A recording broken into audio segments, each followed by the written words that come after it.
Johnny boy.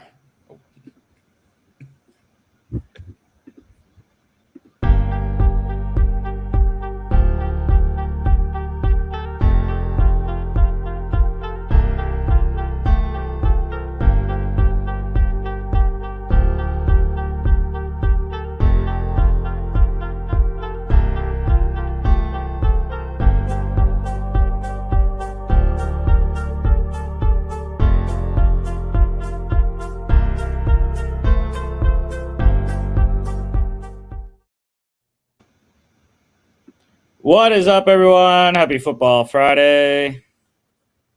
Good to have good to have the crew back on a early morning. Not really that early, but morning show. That's why I got this. I see John drinking his stuff too.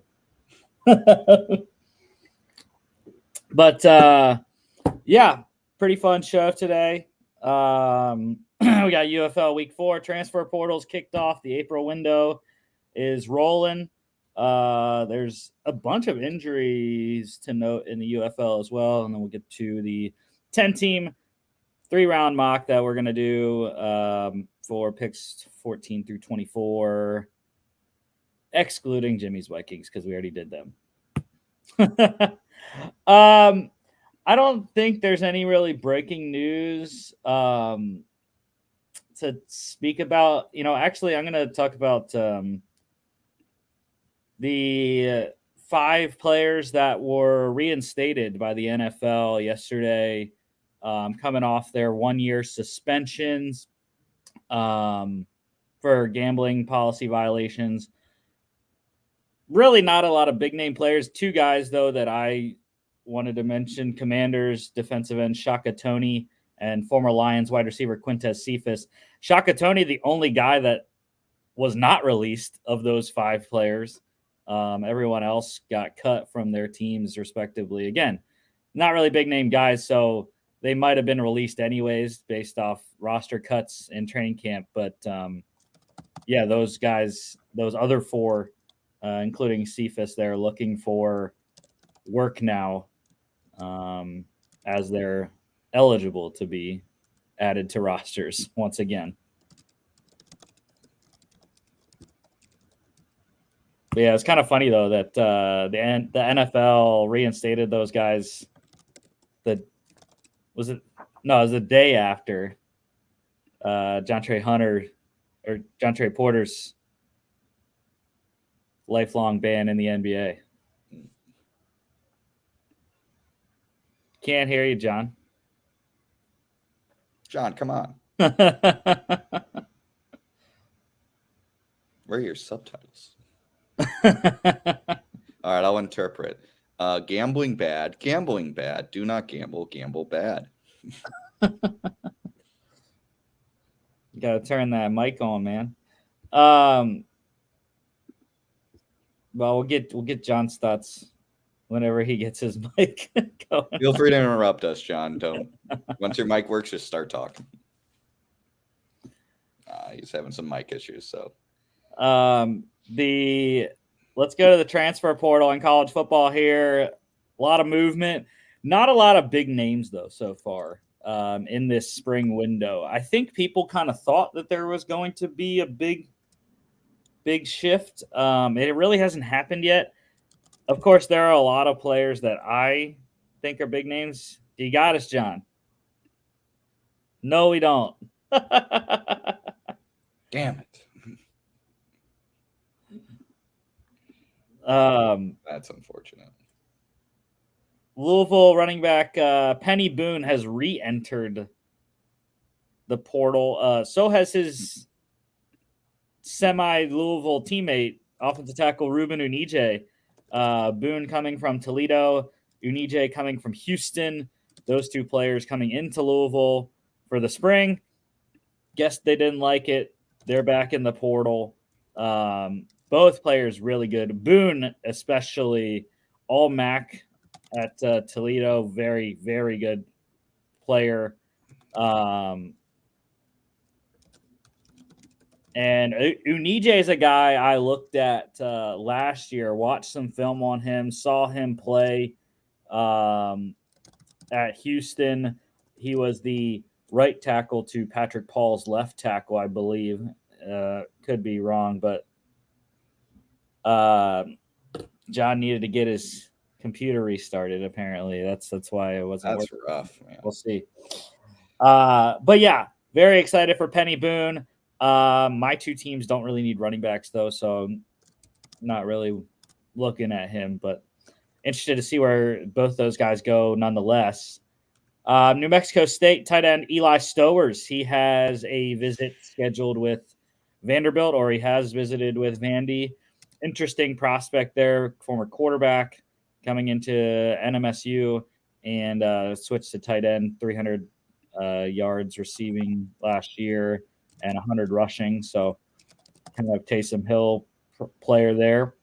Kent State defense tackle CJ West is in the portal, and this is a big one, not just because he's a really good player, but because he's literally big.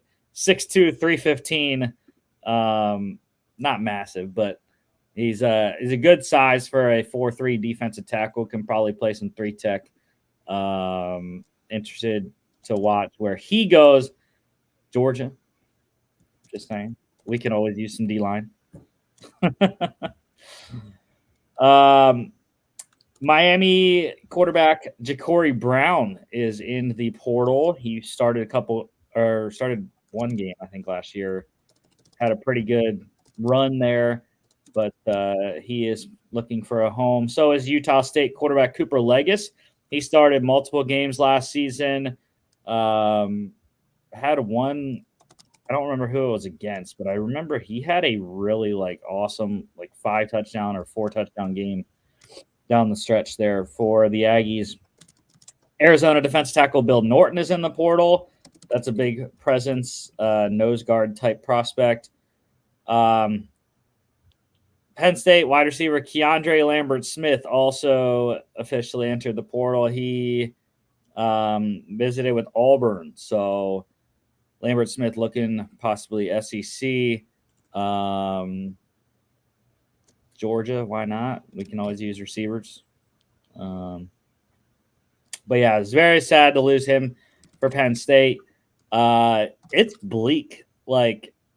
I don't know how they expect Drew Aller to develop when he doesn't have anyone to throw to. Lambert-Smith was the number 1 wide receiver last year, has over 1,700 receiving yards in his career, and it's not great. Luckily, they got Julian Fleming in the portal in the fall from Ohio State, so he's pretty much going to have to be the number 1 wide receiver. Was never asked to do that at Ohio State, so it'll be interesting to watch. But are you good now, John? I don't know. Can you guys hear me? Yeah! Woo! Finally, the silent movie era is over. If anyone could bring it back, it'd be me. Of course. Well, we're all the way down to talking about Keandre. I was going off on a little tangent about Keandre Lambert-Smith, but did you? I know you had some stuff about the suspended reinstatements, and then I don't know if you had anything about the other guys above Lambert-Smith there on the portal. I mean, I was just talking about, I've been writing a paper on sports gambling for the last 3 weeks, so I was terrified that you were going to be breaking information that would make me alter my paper, because I've had to alter that paper about 5 times now, every time Shohei Ohtani or Jonte Porter got updated information. So I'm about to hopefully submit this today and have an asterisk that says all information is accurate as of today. Yeah. It's the problem when you're dealing with legal issues is every single day it keeps up. Right. And then who are you on the transfer portal? Keandre Lambert-Smith. Yeah, that's where we got to so far. Yeah. I mean, the only comment I have about is Eli Stowers, New Mexico State transfer. Yeah. I mean, that was my undergrad, despite the UNM swag.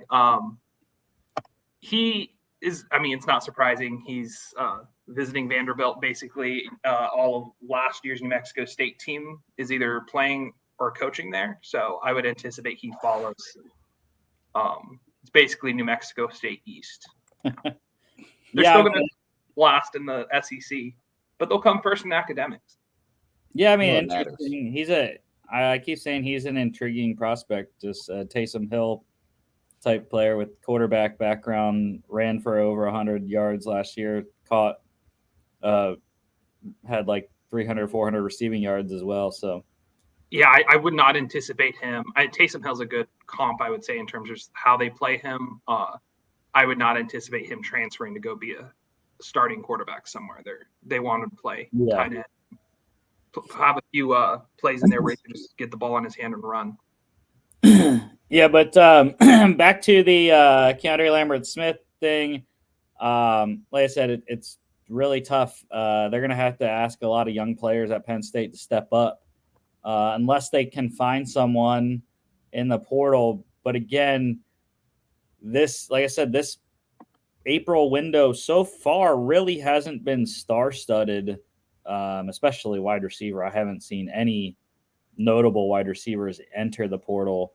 So it'll be interesting to see what James Franklin can do. I mean, unless what they need to do is freaking run the ball. Like they lost that element last year, and they have two excellent backs with Nick Singleton and Katron Allen that were awesome as freshmen. Didn't really pan out well sophomore year last year, but both heading into their junior seasons. I think they really need to run the ball. They have a veteran offensive line, and they have excellent tight ends as well. Tyler Warren returning there. So he's really the best receiver. Like I said, unless Julian Fleming comes out and like shows that he was underutilized at Ohio State and he actually is a wide receiver one, but we'll see. Michigan State defense tackle Simeon Barrow is in the portal. I don't have too much about him. I just recognized the name. That's why I mentioned him. And then I kind of LOL'd when I saw this yesterday. Arizona State quarterback Jaden Rashada is in the portal once again. So he went to Arizona State after that whole fiasco with Florida. Finally gets to Arizona State, plays one season, and he's like, I'm out. And he wasn't even that good when he did play in his freshman season. So Georgia is apparently expected to make a push for him. Georgia is looking for, get this tweet up here. Yeah, so Georgia apparently has been looking at the portal to add QB depth in the short term and competition for next year's starter. So yeah, we'll see. I don't really know if I like that move based off Rashada's history of kind of reneging on his stuff, but he was a 5-star prospect, so it's like first round picks in the NFL. Michigan. So this is not the Connor Stallions stuff, but they did get sanctions laid down for their recruiting, their COVID-19 recruiting dead period violations. 3-year probation. They got a fine and they have recruiting restrictions. And there was I think 3 or 4 staffers that can start their suspension now or whatever. So it's not really going to matter. But Jim Harbaugh was not a part of this settlement. I don't know if there's anything coming for him or not with that part, but still waiting on the whole cheating scandal sanctions to come down for Michigan. But who the hell knows when the NCAA is going to put that down?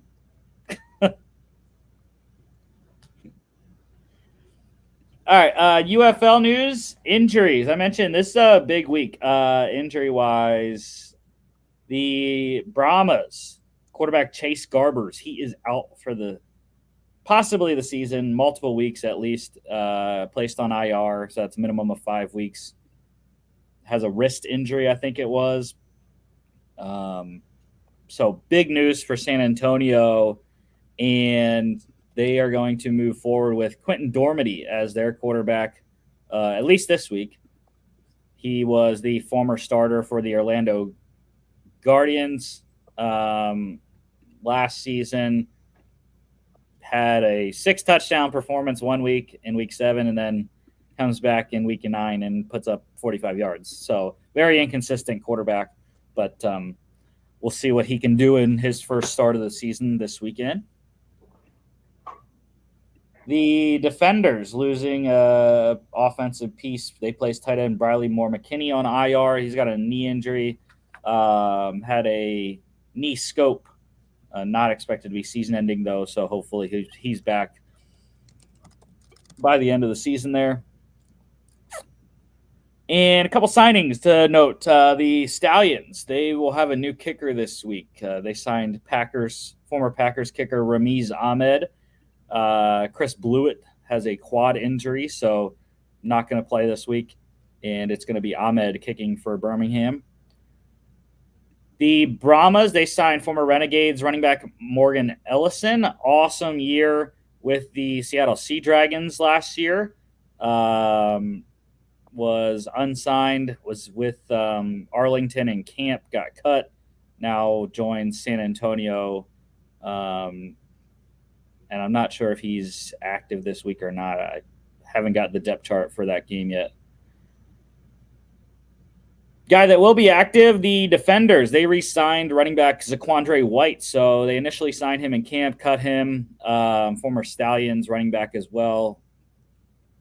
Won the championship with them last year in the USFL. But he is active. He's actually the backup to Cameron Harris this week. So very excited to see what Zaquandre White can do in the Defenders offense. They're a team, like many teams, that are looking to upgrade the running game and really get that attack going. Sans the quarterback run game, which we know Jordan Ta'amu has been very good at this season so far.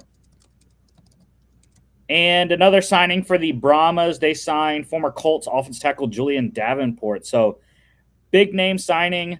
Former 4th-round pick of the Texans in 2017. Again, don't know if he's going to be active, just like Morgan Ellison. Have not gotten that depth chart since they play. Or no, I just haven't got that depth chart yet.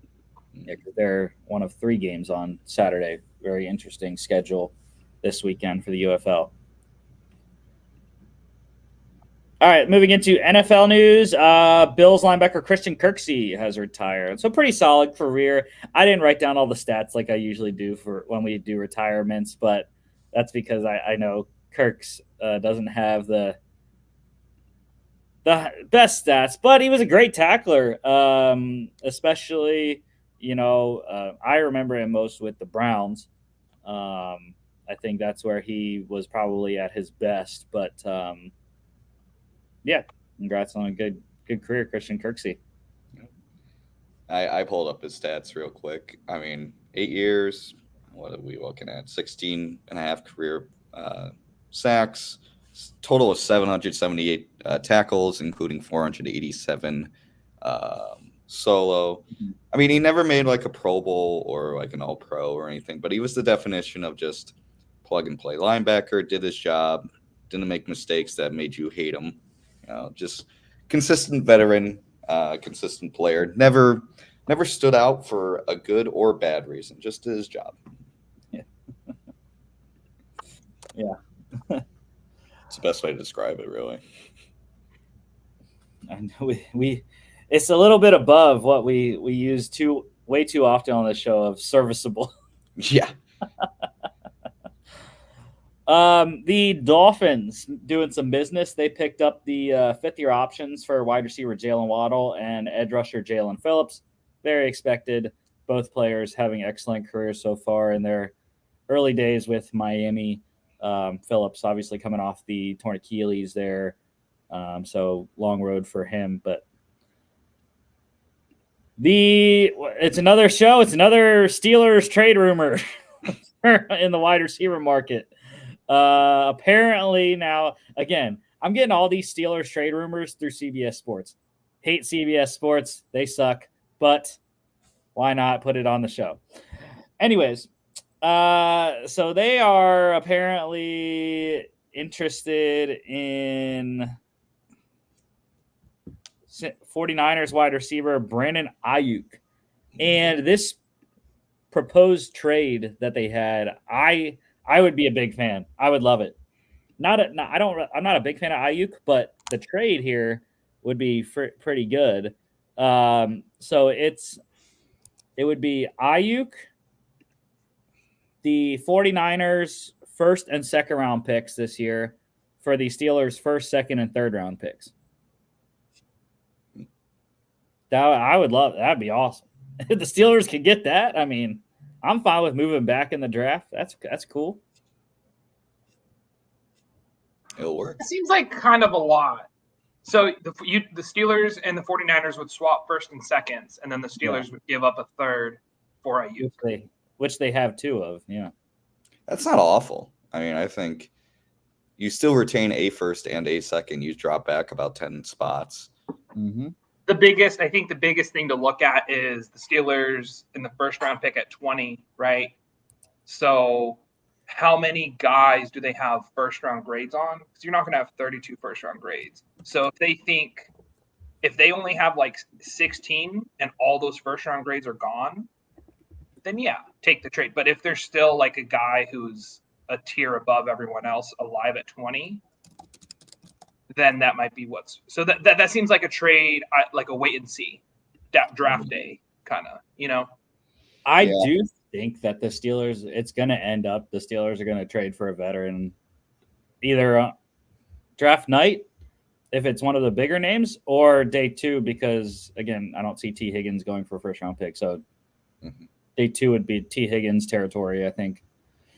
I like those trades that do a lot of pick swaps. They don't look as clean on a Twitter, on a tweet, because it's confusing at first. But the idea of being able to still, I think Jimmy had mentioned this, being able to still select the same amount of players. That's kind of like what the Seahawks did with the Sam Howell trade. I'm still confused by that trade. But the pick swaps, you're still getting the same amount of guys out of your draft class.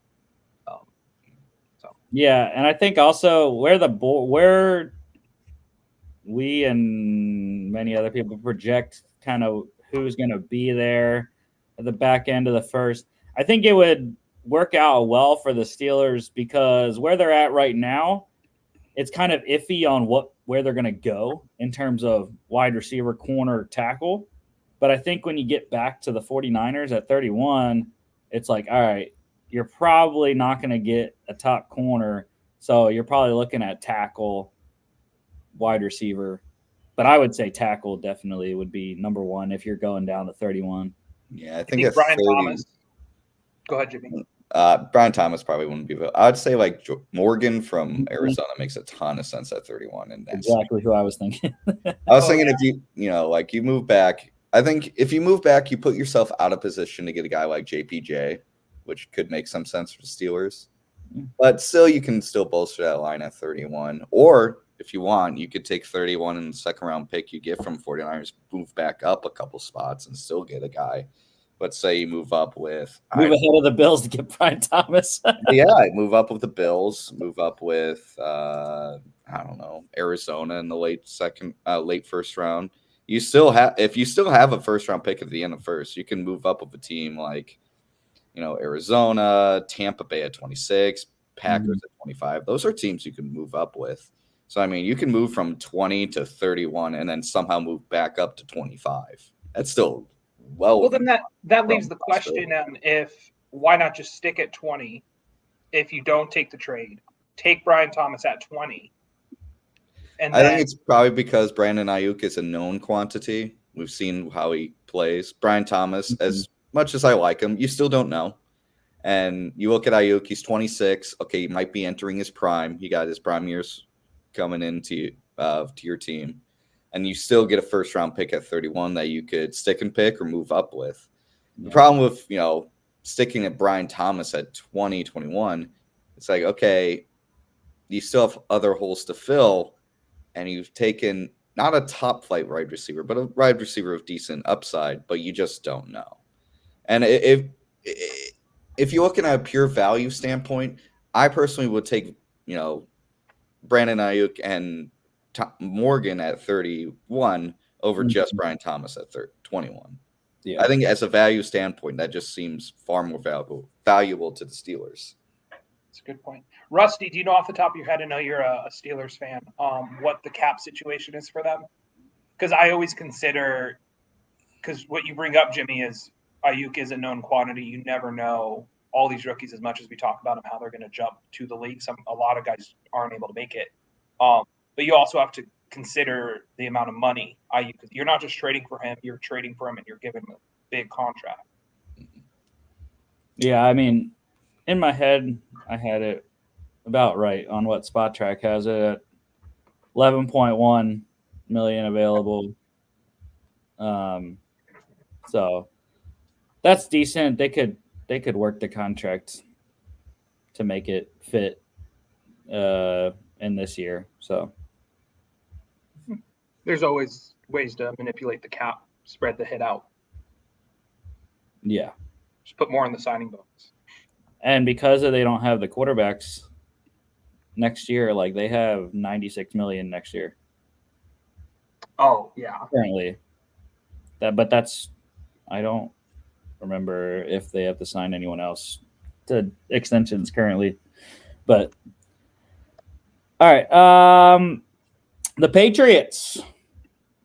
GM Elliott Wolf coming out and saying, yeah, we're open. We're open for business. They're fine with sticking at 3 if they don't get a good deal.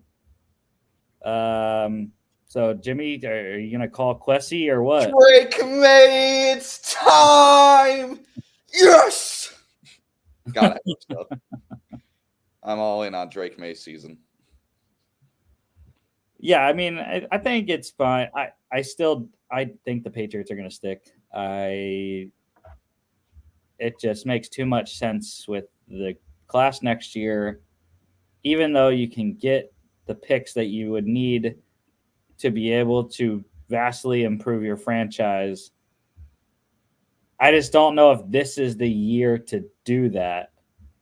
I think if they get their guy and they still suck next year and they're back in the top 5 or top 10, then you're like, all right, even though there may not be a quarterback to come up next year, I don't know what else the class has next year, but maybe next year's the year that we can get like 2 first-round picks for someone to come up.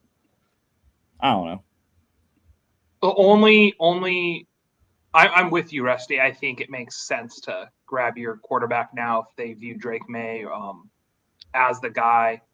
The only thing I would hope is that they won't start him and that they can sit him for a year. However, as the NFL goes, if you're a top 5 pick, if you're a first-round pick, look at Kenny Pickett, you're playing right away.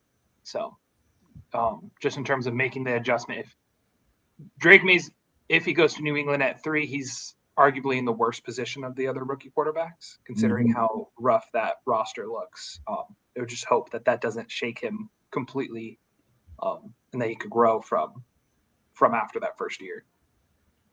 Yeah, I think because Patriots fans know that their team isn't great, and they have familiarity with Jacoby Brissett, I think that they would be okay with him playing.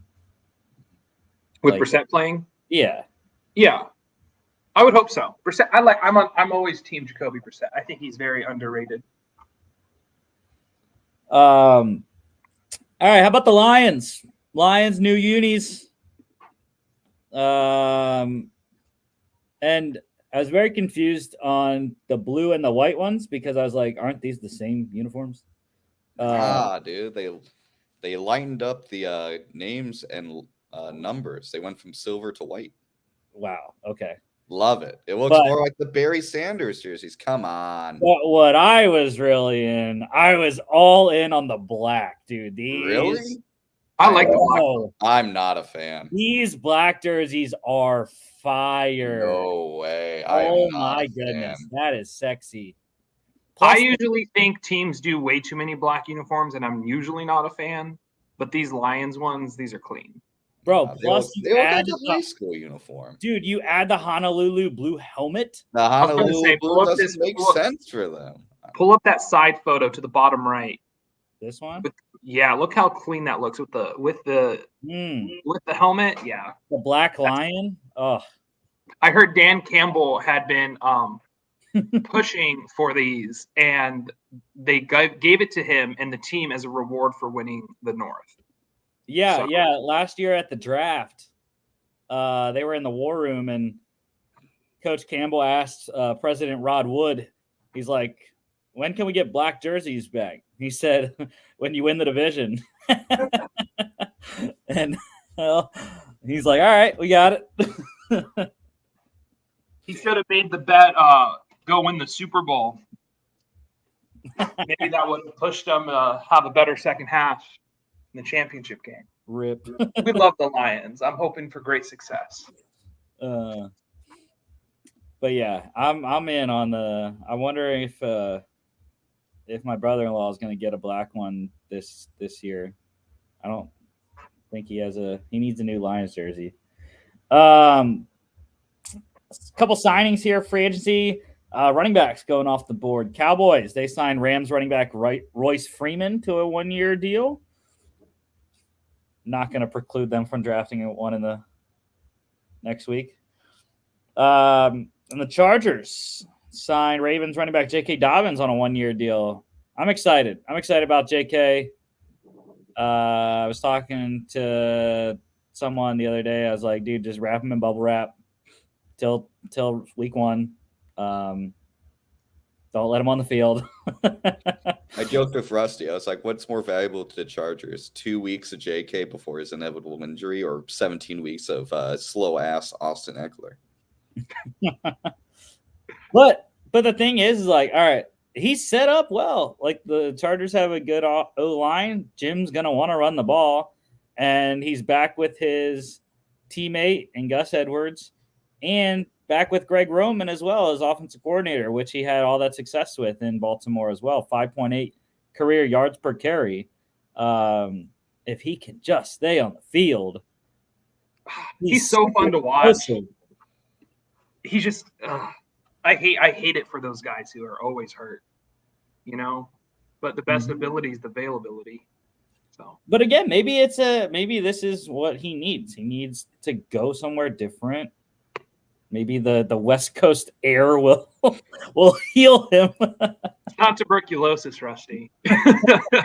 You got Ironically, the tuberculosis. Chargers are the organization who've had like the worst injury history of the last 10 years. All right, we don't have to talk about Tyrod, okay? Man, that team staff really stuck it to Tyrod. Am I right, gentlemen?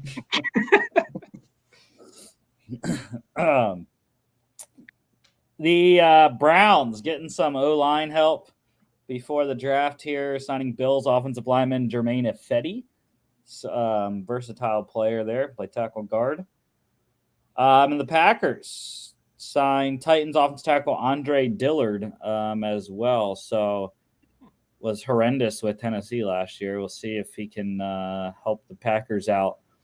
That one is more interesting, I think, because they need a left tackle. But I think he's really coming in to compete with Rasheed Walker to be the swing guy.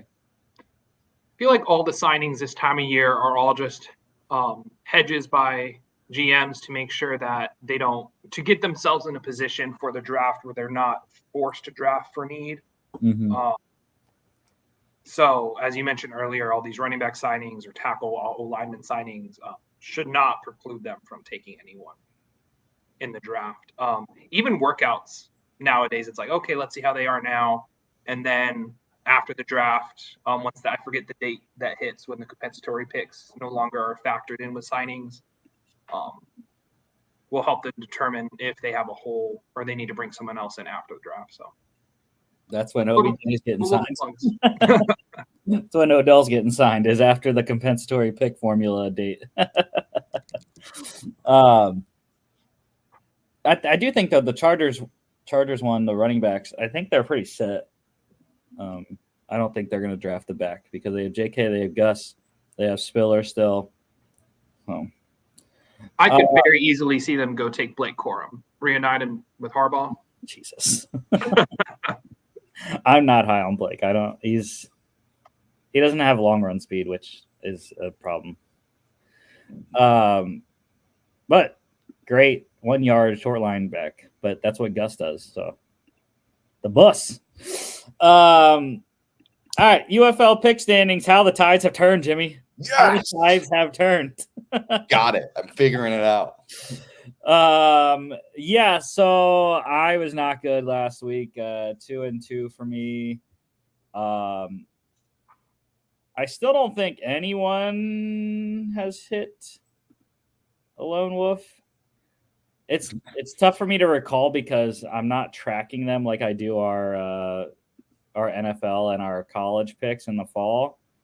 So I have to go back to like the PowerPoint from the previous week. So yeah, Alec, his Arlington Renegades, he almost got us. He almost got our lone wolf until my DC Defenders came back in the last 54 seconds and won the game. Alec did get us on his lone wolf, though, with the Stallions. I don't know why we both picked my Memphis Showboats. I'm still high on them. And then I lost a lone wolf on the Roughnecks last week in Michigan against the Panthers. But we all got, I think every single week we've all picked the Battlehawks. Every single week it's 3 Battlehawks logos across the board. But yeah, Alec is now 1 game back of Jimmy, and I tied in first. Jimmy, you got the nod for the top, though, because you had a better record last week. All right. Once again, all Battlehawks logos. Starting off our UFL Week 4 preview. The Showboats at the Battlehawks. Yes, I know I'm a Memphis Showboats fan. However, I cannot pick them as they are currently stated. This offensive line is horrendous. They tried to get some help. They brought in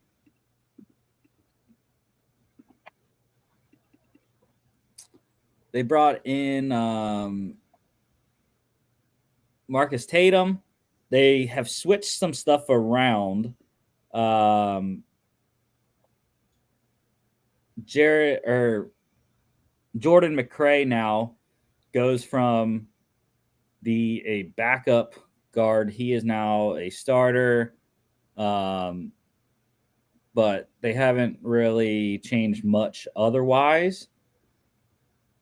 And it's tough. Case Cookus got battered last week in an 8 sack performance by the Stallions defense. Although it is going to be a good opportunity for the Showboats to run the ball this week, which they have struggled very badly. Titus Sven is now is RB1. He takes over the starting role from Darius Victor. And the Battlehawks have a bunch of guys out on the D-line. Pita Tamapenu is out. Austin Faulu is out. So there's 2 big guys on the D-line that are out. Hopefully this means Memphis can run the ball. Don't know if it's going to happen, though. Battlehawks 7-point favorites in St. Louis. The Dome's going to be rocking. And AJ McCarron is just good at football. He just is. The total here is 45.5. And let me look at the team defense here. I forgot I was going to make a team offense tab on my Excel sheet as well. But the Showboats defensive stats got a little skewed from last week's performance, giving up 33 points and 424 yards to the Stallions. But The Battlehawks are just right behind them at 22 points per game. About 25 yards less given up per game, though. So I don't know. I feel like this might be an overplay, but 45.5 is a lot. The line's really adjusted for last year's offensive output with all 4 games going over. So I feel like this is a good week to kind of come back to earth and hit the unders again, though, because the lines have went up. So I'm leaning on the under. I don't really love it, though. So that one's 12:30 p.m. on ABC tomorrow. And the next 2 games are weird. It's the first regional broadcast for the UFL. So I am praying that we get this game up here. I don't think we will, though, because the Panthers are playing, even though it's in San Antonio. So I don't know how they're going to split the regional broadcasts up because both games are in the South this week. But I'm saying the Panthers are the closest team to us here in Milwaukee. Maybe that means we're going to get the Panthers game. Hopefully we get this game, though. The Defenders at the Stallions, though, big spread. It's up to 9 for Birmingham. That's a lot. Take the Defenders on the points. I know I told you to take the Showboats on the points last week at 7. They got crushed by the Stallions. The Defenders are a much better team. Jordan Ta'amu has been absolutely fantastic the last 2 fourth quarters, bringing this DC team back. It's also very intriguing that Skip Holtz is switching quarterbacks again. Yeah, I saw that. Adrian Martinez started last week, threw for 344 yards, and now Matt Corral is starting again? It makes no sense. But whatever. The DC defense will take it. And Martinez will obviously play because they've been doing the 2-quarterback system.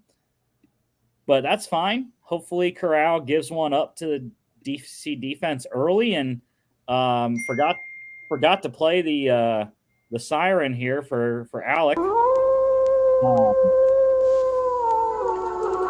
Alec is rolling with the Stallions once again, and God, Jimmy, he might get another one on us if. But again, I love this the DC team. They are scrappy, even though Birmingham is leading the league in every defensive category. They allow 13 points per game. They've allowed one less point per game each game, 14, 13, and 12 last week. Only 226.3 yards per game. And, of course, the big number that everyone points to, they have 17 sacks through 3 weeks, including 8 last week, 7 in week 2. They also are second in turnovers with 5, 3 interceptions, 2 fumbles. It's going to be a tough task for Fred Keiss and that DC offense to get through. But hopefully they can do it for us. Total's 47. I like the over. Even though it's, like I said, the Birmingham defense is very good. I don't know. The over hit, and the Birmingham defense gave up 12 points last week. So, granted, the Birmingham offense gave up 2 points as well. That's the highest one of the weekend, but I'm going over 47. 7 p.m. on Fox. Panthers at the Brahmas. Jimmy. I love the Wolves. With the fighting Dwayne Johnson. You're rolling with the fighting Dwayne Johnson? Let's see. Yeah, I'm going with the fighting, the Rocks. They're going to hit the rock bottom on the Michigan Panthers, drop the people's elbow with a couple touchdowns. Can you smell what the Brahmas are cooking? Because I sure can down in San Antonio. By the way, this has flipped. Really? It's 2 points. It's now Panthers -1, which I expected. I don't know how in the hell San Antonio was a favorite after the Chase Garbers news. It makes no sense. I don't think Quentin Dormady is going to be able to do anything against this Panthers defense. The Panthers defense, second in the league. They're the only other team other than Birmingham to allow less than 20 points per game at 18.7. They're not great in terms of sacks. They're sixth, tied for sixth. And also turnovers, they're tied for last. But there's 5 teams that have only 2 turnovers on the season. But I just think I don't think that the San Antonio offense is going to be able to do anything against the Michigan defense. And EJ Perry has looked very good the last 2 weeks, has really come into his own, running the ball specifically. So I think Michigan can go down to San Antonio and get this one done. The total here is 41, and I am leaning on the under because I just do not believe in the San Antonio offense. And I do think San Antonio is third in the league in points allowed, 20.7. So it should be a decently good defensive performance by both teams, but difference is the Panthers offense in my mind. 7 p.m. on Fox as well, regional broadcast there, like I said. And the matinee match on Sunday, the Renegades at the Roughnecks. Who is going to get their first win of the season? Alex rolling with his Renegades once again. He told me this week when we were talking about this game, he's like, if the Renegades lose again, he's going to stop watching the UFL. He's given up. I told him, I was like, you should just switch to one of the other 2 Texas teams because he goes to A&M. So I was like, bro, I wasn't sure which team he liked to begin with because there's 3 Texas teams, but just switch to one of the other 2 Texas teams. Just have this game to determine his alliance. Yeah, there you go. And I just think it's the Roughnecks. The Renegades have had 2 tough losses back-to-back weeks, and maybe they are the better team. But I thought Reed Sinnett looked pretty good in Michigan, and they're getting a massive boost back on offense. Mark Thompson making his return to spring football after missing the first 3 weeks with injury. He is finally back, looking to make his debut with the Houston Roughnecks. That's going to be a massive boost for their rushing attack, and he can catch the ball to the backfield as well. So I'm very excited to watch Mark Thompson come in. Him and TJ Pledger worked well with the Houston Gamblers last year, and I think that that's going to be a big boost to Houston. While Luis Perez has played very well, and they have probably the better weapons, Tyler Vaughn's has been excellent the last 2 weeks. I don't know. I'm keeping with Houston like I did last week. And Arlington also has the worst defense in the league. They allow 27.7 points per game, 333.3 yards per game, tied for last in the league with 2 turnovers. And while Houston is the second worst defense, but there's pretty big gap in both points and yards allowed. So should be a good one on Sunday. And I think offensive explosion because these defenses are not very good. 46.5. I'm taking the over. 2 p.m. on FS1. All right, it's finally time for the 10-team mock draft.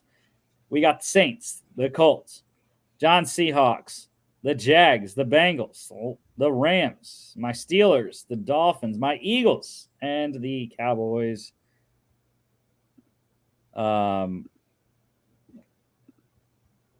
So I got it loaded up here and might have to decrease this zoom here a little bit so we can see everything. But all right, let's see what we got. Jimmy, is it going to go crazy again? At the start? Again, the second I see Marvin Harrison Jr. to the Patriots, I'm going to laugh. Caleb Williams to the Bears. We got the Commanders taking Drake May.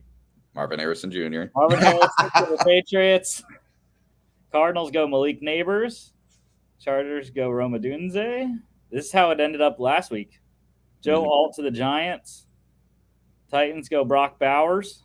I think this is exactly how it was. Oh, no. Cooper DeJean to the Falcons. That's way too early. All right, we didn't get Cooper. Tyrion Arnold for the Bears. Quinion Mitchell. Corner run there. For the Jets. J.J. McCarthy. See, there you go. All right, I take that. Daniels to the Broncos. I'll take that. I'll live with it. You'd take J.J. when Jaden's available?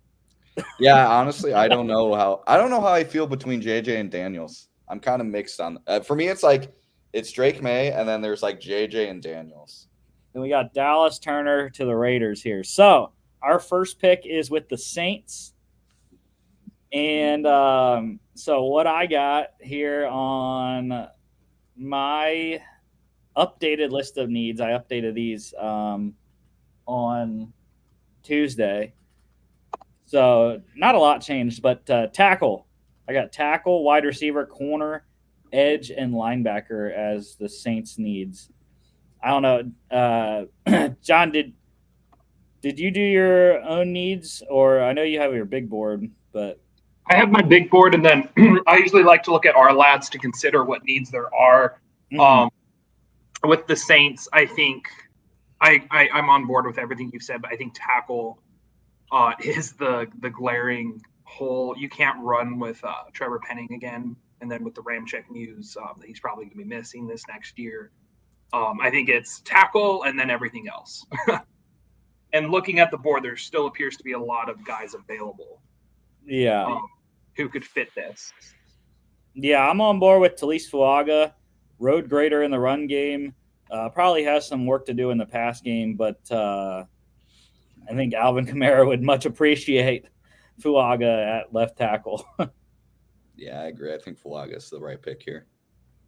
The only I love Fuaga. The only other person who you could consider is Olu Fushanu, who's arguably the best tackle 2 years ago. His tape this year looked a little down. However, I believe he had like a sleeve on his knee, I want to say, so there might be an injury or something he was dealing with that might have gone there. But I don't think you can go wrong with any of these top three guys, Fuaga, Faltano, or Fashanu, the three Fs. Yeah. All right. Going to Talise Fuaga. On with the Colts here. What I got for the Colts, linebacker, wide receiver, corner, edge, and guard. And so we got Latu available here. Troy Faltanu would fill the guard need. Not really a wide receiver worthy of this top 15. Have already gone. Mitchell and Arnold, correct? And Cooper DeJean. Oh, Interesting. I don't know in the real draft if all three of them will be gone already. Yeah, I don't think DeJean went way. This is where I think the DeJean territory starts. PFF is very high on DeJean, which is probably why he went higher in this. I know they're also lower on Jaden Daniels, which is probably why he went lower in this. So corner would be where I'd want to go right away, but however, that's not an option in this draft. I'm looking at the board available, and I see that Jared Verse and Latu are still up. Yeah, and those two seem, in my eyes, are above the others available. And then considering their needs, they have at edge, they have Kwity Paye and Samson Ebukam right now. Neither of which I think can really, take over a game for you. I think it'd be really good for them to add someone on the outside of DeForest Buckner to be able to help get to the quarterback. I think Jimmy had mentioned it's already too early. There's not really any receivers, and Brock Bowers is not there if you wanted to consider someone to help Anthony Richardson. So I'd lean defense, one of those edge rushers. Or something we're not talking about. We could trade back. We do have four. We do have 4 offers. I think I was about to say Rams make a lot of sense here. The Rams, the Vikings, the Lions, and the Texans. But my thing is like, all right, like who are they coming up for? Because, I mean, I'm fine with sticking and picking one of the edge rushers. I think because it's a tough board with what the Colts need. Who is the earliest trade offer? The Rams? Yeah, the Rams at 19. I would be nervous if the Rams were trading up that they might be taking one of the edge rushers. Mm-hmm. And then even if they don't, between 16 and 18, there's a good chance all three of those teams could take an edge rusher. So I would not want to risk losing one of those guys. Yeah, so probably go Jared Verse. Jimmy's. I know Jimmy likes Jared Verse. Yeah, I'm a big fan of Verse. Sorry, I'm standing up so I'm like across the room. Plus, I think Jared Verse comes with the clean medicals, but obviously we out from the outside don't know what the deal is with Latu, even though it sounds like everything has been fine. But yeah, I think Jared Verse. Verse is also just a much stronger run defender. He really plugs gaps. You can put him in, and he'll be a 3-down player. And then, like you said, Rusty, considering the medicals, we don't have that information. So I would say from what we do have, Verse would be a better fit. All right, John, your Seahawks, take it away. Or do you want me to tell you what I see as the needs first? Yeah, let's hear what you say. So I'm with everyone else. Interior line, linebacker, corner, edge, and tight end. I would say, so I know we mentioned earlier about signing hedges to make sure that you don't have a direct immediate draft for needs. So at guard, we just signed Laken Tomlinson. However, your projecting starting guards are Laken Tomlinson and Anthony Bradford, who looked decent, serviceable last year. And then currently you'd be having, I think it was a 5th-round pick, Olu Oluwatimi starting at center. So interior O-line is a significant need. And then this year on defense, linebacker, safety, corner are all, honestly, every position on defense I think is set for this year. However, moving forward, there is a lot of questions on the future of who's playing at safety or linebacker. Our depth is very needed. However, I'm very curious to see what trade offers we have, because I think that would be the first option Seattle wants to look at. They don't have a 2nd-round pick. And this class seems to have a top 15 to 16 first-rounders, and then a significant group of people who you could take within the second. So I think not having a 2nd-round pick is very not great. So who do we have? We have the Eagles. Who are our other offers? Eagles, Lions, and the Colts at 46. Gotcha. So Lions would be too far back, in my opinion. I think if you look at 22, can I look at the board again to see who else? So whenever I run a draft with the Seahawks, I try to look at okay, who of these guys would I be sad to lose if I traded back? I think Latu just is the best pure edge rusher when it comes to pure pass rusher. It's just the nervousness about the injury history. Both defensive tackles, Murphy and Newton, I think would be solid picks at 16. And then we mentioned the issue with Fashanu. With interior line, which would make me look at Botanu. I would not be as interested in Fashanu, Latham, Mims. I think those guys are more pure tackles. With Seattle, I think you'd have a lot of benefit from having someone who can move around. So I would be more interested in Botanu, even Graham Barton. Graham Barton could play all 5 line spots. So in mentioning, it seems like there is a handful of guys I'd be happy taking at 16 that I think we could run the risk and take the offer with Philly. So I would hope to at least be able to get one of their 2nd-round picks. So 22 and 50, hopefully, for 16. That might be a little rich, and we might have to try 53 or even throw in a day 3 pick. Hey, now remember, we're running the Eagles too. We're running the Eagles in this draft too. So we got to agree with ourselves. So right. So let's John and I we're trading between you and I, John. I mean, I would be okay. Howie Roseman's notorious for coming up in the draft. And it would be the thing that I don't like about trading up is that there's so many tackles available. It would be for Latu. It would have to be for Latu because I think Wiggins you have a chance of either Wiggins or McKinstry being there with a need at corner. And I have the Eagles' biggest need is corner. I don't even have edge as a need anymore because of the Bryce Huff signing. Could they be moving up for a receiver? Would A they third have to? receiver? I think that would be more of a luxury pick, so that would be hard to justify moving up for, especially you just paid Devontae Smith as well. Yeah. I think they could get one of the two receivers at 22 if they wanted.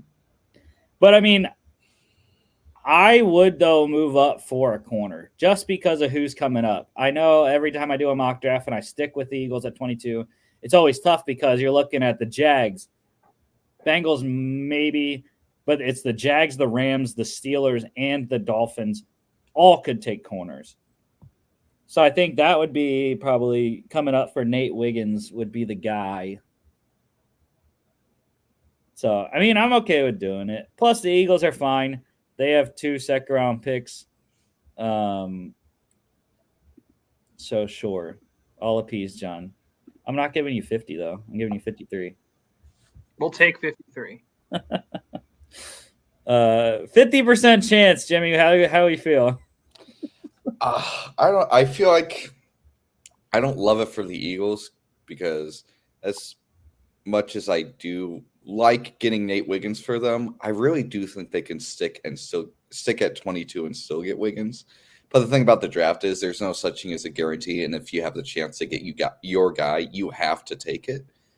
It is a decent amount of value going back. So a big question to that point is if, say, you do lose Wiggins, is your next corner close enough to Wiggins on your board? So even if you do lose Wiggins, it's not the worst. Yeah, you still have Kool-Aid McKinstry. Mm-hmm. Which, yeah. Well, it also usually DeJean is in the mix as well. Mm-hmm. If he doesn't go to the Colts, usually he's part of this part of the draft. But all right, so we got the 50% that we needed. So yeah, with the Eagles, like I said, the needs for me are corner, wide receiver, linebacker, guard, and running back. And like I said, Nate Wiggins is the guy. They need a not just youth injection to the corner. They need speed. 4.3, 940. Excellent player. Has some ball skills that go with it as well. So I'm on Nate Wiggins here. I agree. I think Nate Wiggins would be, if you talk to Eagle fans, they are begging for a corner. All right, on with the Jags. My mentees team. I got corner, wide receiver, edge, interior D-line, and running back as the needs for Jacksonville. So, again, this is where you and I differ. I still think offensive line is somewhere Jacksonville should improve. I kind of agree with Jimmy there, especially the tackles have slipped. A lot of drafts, I feel like most Fatano and Fashanu would both be gone in a lot of drafts that have been run. So I think you would be getting such a value to get one of these tackles at 17. Mm-hmm. Yeah, I mean, they got Cam Robinson at left tackle. They got Anton Harrison, who they drafted in the first round last year at right. Walker Little's a former second-round pick as the swing guy. And they got Cole Van Lanen, who they traded for last year with the Packers. I know Jimmy loves Ezra Cleveland. God, I don't. I remember being like, holy crap, we got a 6th-round pick for him? Brandon Sheriff, of course, is awesome at right guard. And they solidified the center position with Mitch Morse in free agency. And they have Luke Fortner, who's a former 3rd-round pick, as his backup. So, yeah, I mean, the guard depth isn't great. But like I said, I think corner is the big need. They got Ronald Darby in free agency, but other than that, they don't really have great corner depth. At least I'm not a big fan of a lot of the guys there. And what was my second need here? Wide receiver. Yeah, obviously they lost Calvin Ridley. They got Gabe Davis, and they have Zay Jones, Christian Kirk, but behind that, it's not great. Parker Washington played okay as a rookie last year. They signed Devin Duvernay as well, but I would look at, so we're talking about O-line. I would look at Fotano as the guy just because of his flexibility. He could start over Ezra Cleveland right now. That's my thought here. Is like I would rather see Faltanu there than Cleveland. And then especially considering receiver would be the next thing I would look at. Brian Thomas, I think this starts the range where he could go. I think it is, if you are, though corner is a need, I think it's way too early to start dipping into that next tier. That could be an option if you traded back. Yeah. To get a corner. But just looking at value, Faltanu, in my opinion, is a top 10 value. To get him at 17 is a home run. Yeah, which we do have 4 offers on the table: the Steelers, the Chargers, the Texans, and the Eagles. I'm not a big fan of that as a Steelers fan, though. It doesn't even make sense to come up when there's like a million tackles available.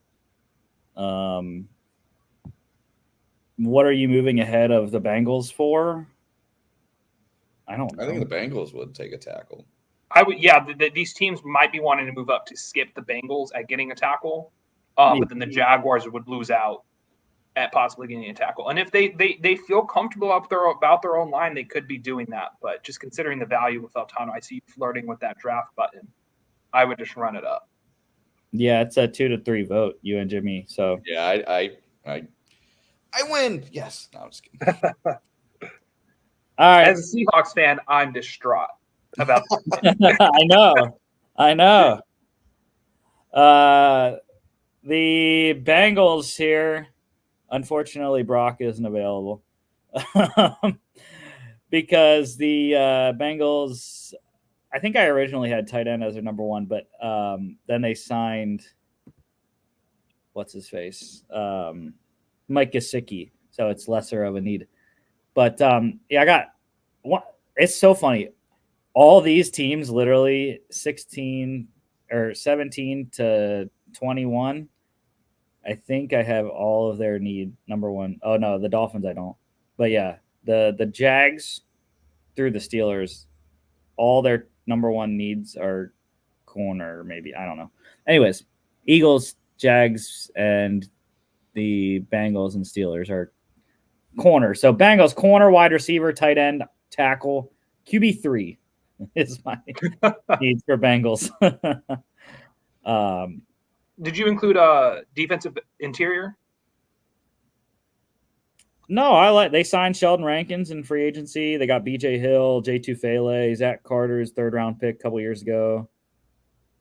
I don't know. I would look at the 2 names that stick out to me for this. Again, I think it's too early for corner.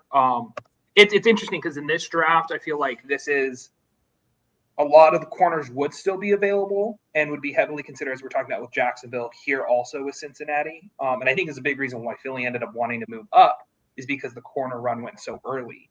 So looking at what's available, similar to like what I was talking about with Jacksonville, O-line flexibility would be awesome.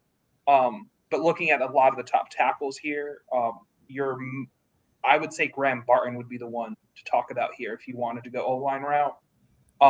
I mentioned defensive interior because to me now I'm starting to look at Latu sticks out, but Johnny Newton and Byron Murphy I think are starting to become the best players available, and I think Murphy would be an upgrade to BJ Hill, but at least in the meantime he could add secure depth to that defensive line.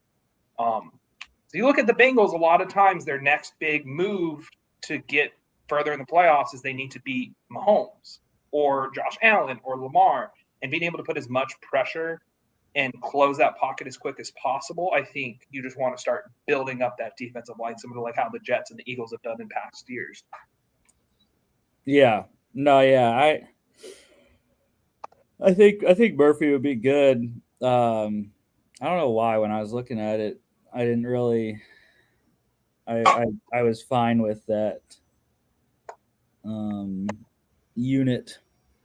But yeah, I mean, I'm fine with Murphy. I also would include Brian Thomas in consideration here. That's the other question is, do we think T. Higgins would be traded? And if so, that would open receiver as a need as well. Well, I think if you draft Brian Thomas, then you can trade T. Higgins. Mm. You might be able to get a day 2 there. Yeah. Another thing I want to point out is Olufushano is sticking out like a sore thumb to me. That is what I was going to say. And not saying Cincinnati might necessarily want to take him, even though it does say on PFF tackle is a need. No. Would one of these tackle needy teams below be willing to give up a little higher bit of a ransom? So the highest pick we can get are the 4 teams that are interested, the 49ers. The Niners, the Commanders, Titans, and the Bears are the 4 teams that are interested. 31 seems. I mean, I would assume San Francisco's trying to jump for Fashanu in that case. That would be a big jump. You'd be giving up a lot. The only thing I'll say with 31 is 31 would align more with what I have as the needs of corner, wide receiver, and tackle. The players available there will be more in that range. I'm thinking that you're going to look at guys like Troy Franklin, Lad McConkey, Jordan Morgan, Tyler Guyton. Zach Frazier would be a good interior option there as well. And then would we want to consider that 49er offer? We could probably get a second and maybe even a third because you're jumping in almost half a first round. Yeah, let's see.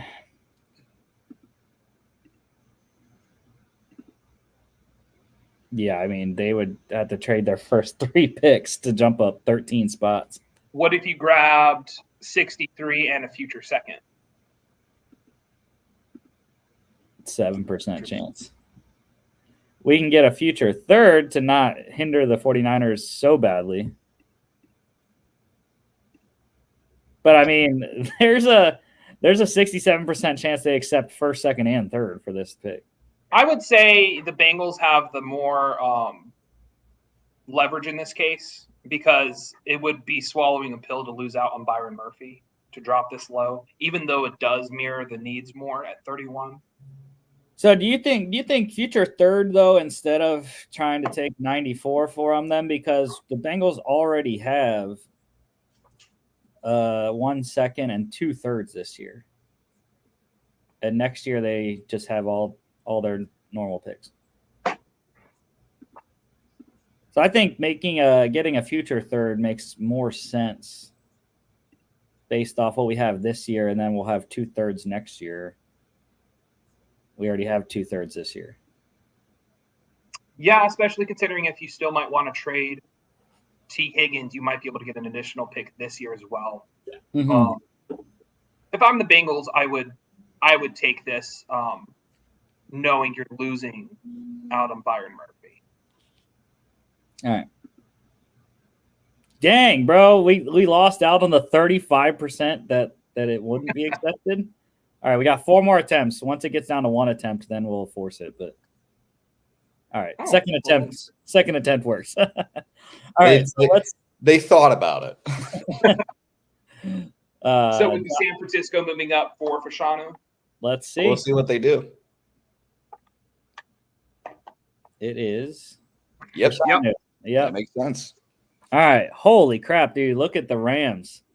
The Rams have they're loving their life. The Rams have 9 offers. Give it to the Vikings. The Vikings are the number 1, yeah. All right, for LA here, I have interior D-line, which works perfectly. Interior D-line, edge, tackle, kicker, and QB2 as the needs. Here is a sneaky need as well. Cooper Kupp is getting older. He was hurt a lot last year. And I know this has been talked a lot in a lot of draft circles now, is what if the Rams grab a receiver 3, especially would be early, but a burner like someone Xavier Worthy, put him in that offense and he would just stretch it vertically while you have Puka and Cooper to be able to destroy you in the middle. I think that might be early here. but I just wanted to throw that out there as a consideration. Yeah. I'd I be mean, scared. As a Seahawks fan, I would be distraught. yeah, I mean, so they re-signed Demarcus Robinson. They have some role players behind them in Tutu and Tyler Johnson, Ben Skoranek, who I absolutely love Ben Skoranek. But yeah, I just think the needs that I said are much, much bigger. And again, the board works perfect. I think for where the Rams are, Byron Murphy, filling the Aaron Donald slot next to Kobe Turner. You got two guys that you can play in there for the foreseeable future. I agree. Do you guys think there'd be any consideration for Latu as well?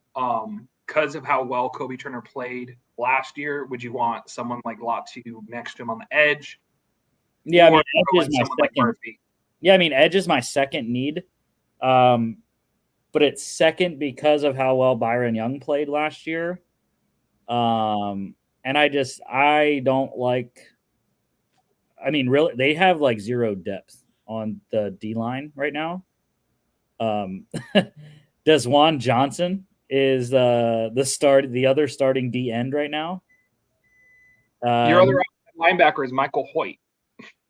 Yeah, Michael Hoyt, he's not bad. But they also have some draft picks from last year there as well. Ochoan Mathis and Nick Hampton, who I'm a big fan of. Zach Van Valkenburg as well. Undrafted free agent last year, I like. But I mean, I don't think you can go wrong with either Latu or Murphy. I think those would be the two you're going back and forth between. And I also think that, I mean, because both positions, are extremely shallow this year.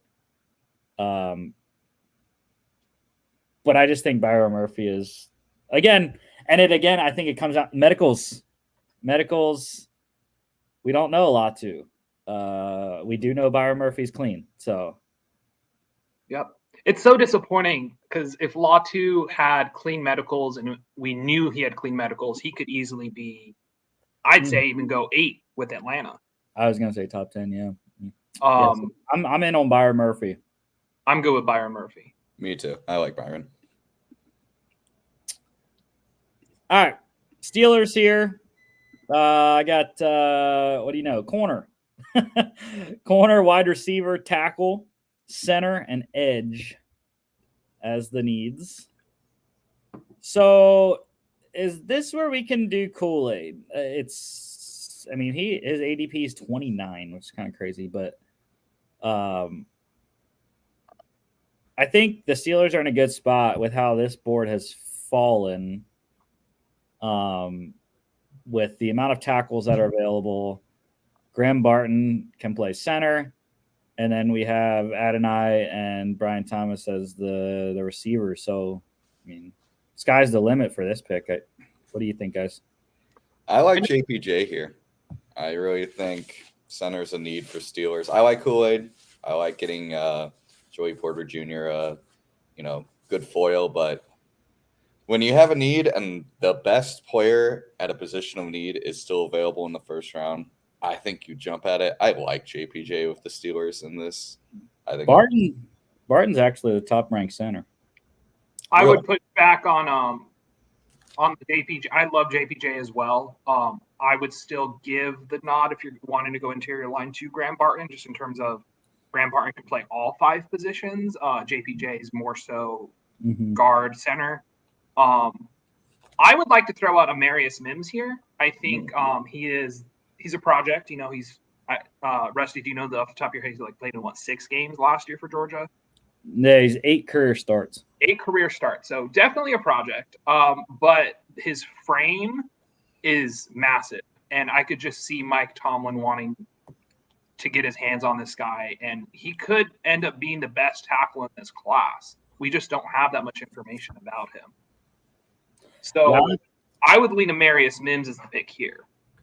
Yeah, I would say Latham. Again, I'm going back to medicals. Mims is even worse than Latu. At least Latu has played in a decent number of games between Washington and UCLA. Mims could never stay on the field, especially when he got his starting chance last year. But Latham, It's tough because Latham was a right tackle, right, John? Mm-hmm. Yeah. Yeah, but it's fine. The Steelers don't care because they can flip Broderick Jones to left if they need to. I'm sure J.C. Latham, even though he's only played right tackle, could easily project out to left. Also, it's just I say easy. It's like playing with the other foot. It's not easy. It's easier said than done. It's easy for me to say that. But I could see J.C. Latham making that switch, or if they wanted to move Jones over left, also. Yeah. Plus, I think I like Latham because Alabama, road grading offensive line. That's what Arthur Smith's going to want to do is run the ball with Najee and Jalen Warren. So I think any of these tackles, these top Latham, Mims, or even Barton, we talked about his flexibility. All 5 positions, any 3 of those would be a run in the home run. All right. So yeah, I'm gonna go Latham here. Yep. And if I'm Miami, I am so happy that Martin is available. Yeah, the Dolphins. I got interior D line, interior O line, wide receiver, edge, QB2. So I mean, this is interesting. You got Johnny Newton. No, Christian Wilkins left a big hole. They really didn't fill it. Now they did get some guys that aren't great in free agent. They got Neville Gallimore, Tier Tart, who's going to play nose. They got They have Deshaun Hand, I'm seeing as a start at defensive end in front of Gallimore. Yeah, which is where I would like Johnny Newton if that's where we're going. But yeah, I'm looking at their depth chart now. Johnny Newton would be.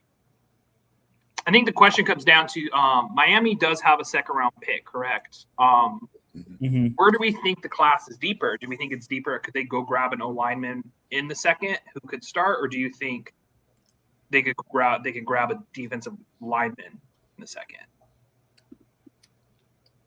Yeah, I mean, so you got guys like Christian Haynes, BB, Van Pran.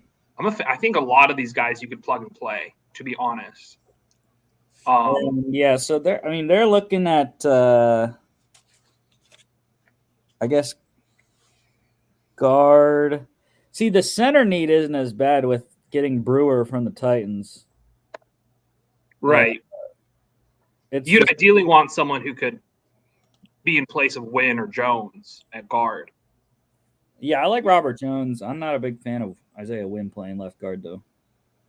After looking at the depth in the class, I think you can grab one of those day 2 guys at guard and have him start immediately. So Rusty, I think you convinced me. I would lean Newton, fill that Wilkins hole. Yeah, and he's another guy that's injuries have hampered his draft stock, but he's a beast. All right, John, finally back on the Seahawks. Good Lord, we got 13 offers. Tackles. They want tackles. Can you scroll down to see who else is available? Barton, Thomas. There might be some offers also to go try and grab Thomas. I'm looking at this, and I know I don't have the medicals, but I'd have to jump at Latu. I know it's a risk considering, again, the medicals and what we don't know, but he just on tape was the best pass rusher available, and he's looking like the sore thumb out there now. Just imagining him play in Mike McDonald's system, he could stand up. He could the ability for him to be able to stand up and put his hand down, I think, is going to be able to help a lot of what McDonald likes to do. He likes to have he doesn't blitz that often. However, he creates like ghosts to make it seem like there are more guys coming at you at once than there really are. And so I think Latu would be able to fit very well into that system. And considering the defensive line and edge rushers that Seattle already has, adding another edge rusher could be considered possibly a luxury. It's already a deep room, but they don't have a pure number 1 pass rusher outside of Uchenna Nwosu, who's coming back from injury all of last year. So that would be my pick here, is to go grab Latu. Okay. Yeah, I could see that. Edge was my fourth need for Seattle. That's why I was looking at Graham Barton, but it's your pick because you're the Seahawks. I love Graham Barton, and I would even say JPJ would be interesting here as well. But considering Jimmy had mentioned earlier that when he was talking about JPJ, you have the best player at his position. Latu's, some people think he's the best edge rusher in the class. But looking at his traits, like the fact that he has the best pass rushing moves of the class, better than Turner and Burst. So I think just that skill set alone, you'd have to grab Latu here. He would be one of those first round talents who somehow still available at 22. Because there's about 15, 16 guys in this class who would be pure first round talents. And then as we were talking about with the Dolphins, you could likely get a guard to go in round 2. But with the signing of Blake and Tomlinson, the depth there is scary. But you could start Tomlinson and Bradford at guard today if you need it. Hopefully one of the guards will fall to you in the second round. All right. Give me your Vikings. I do. Graham Barton. Hey, I take that. All right, we're on with the Cowboys. This is a pretty easy one. It's all in. Actually, I don't have tackle as a need because our lads has them already flipping Tyler Smith outside. So I have center as the number one need, running back, guard, wide receiver, and linebacker. So center, we got JPJ available. Is that? I mean, I have no arguments against it. I'd like JPJ or Brian Thomas here, considering what's going on with Dak's contract situation. Who knows if he's going to get a contract before the end of the season? I almost look at it similarly, like this is Dak's last chance to show that he can carry the team. So as long as you go something offense in that sense, Thomas or JPJ. Yeah, I think center is a massive need. Like I have no clue who these guys even are. On the Cam Jurgens. What? That's the Eagles. Oh, I'm so sorry. I was looking at the wrong one. Thank you. Brock Hoffman and Dakota Shepley. Never heard of these dudes. So yeah. Oh yeah, Dakota Shepley had a cup of coffee of Seattle a few years ago. So yeah, center it is to JPJ. All right, we got a run of computer picks here. Packers going Amarius Mims. That's perfect. Adonai Mitchell for the Bucks. Ooh. Cards going Troy Franklin. Peyton Wilson for the Bills. I like that. Brian Thomas for the Lions. That's scary. Tyler Guyton for the Ravens. So we're back on the clock finally with the Bengals after we traded down. And yeah, so this worked out perfectly. Corner is my number one need for Cincinnati. Kool-Aid's at the top of the board. Who are the corners available? It's not great. Sanderstill, I don't know why the hype with Sanderstill. He's a nickel. He should not be going day one. Not even close. I think PFF is a little lower on Ennis Rakestraw as well. Yeah, I like Rakestraw. They're also very low on Chop Robinson for some reason. I feel like Chop Robinson would be gone by here. I agree with you, though. I would go Kool-Aid as the best corner available. Some of the rankings are for PFF I don't agree with, but I do agree with Kool-Aid being the best one. Yeah, and some people are probably going to be like, what do you mean? The Bengals have Cam Taylor, Britt, DJ Turner, and Mike Hilton. Well, for one, I think Mike Hilton is he doesn't have that much longer in the league. He's decently old. And the thing is they don't have anyone behind him. There is absolutely zero corner depth for Cincinnati. And obviously Cincinnati is one of the better teams in the league. So when you're going to the draft, it's like, well, they don't have many needs, but they need depth. So yeah, Kool-Aid, I think, is the guy. Mm-hmm. All right, Chiefs going Chop Robinson. All right. Panthers get Ladd McConkey. That's a popular pick. Patriots go Bo Nix There it is. Their QB. Adisa Isaac for the Cards. Commanders get Mike Sanderstill. That's way too high still. Keon Coleman for the Chargers. That's awesome. Roman Wilson for the Titans. Panthers back on the clock, getting Enos Rakestraw.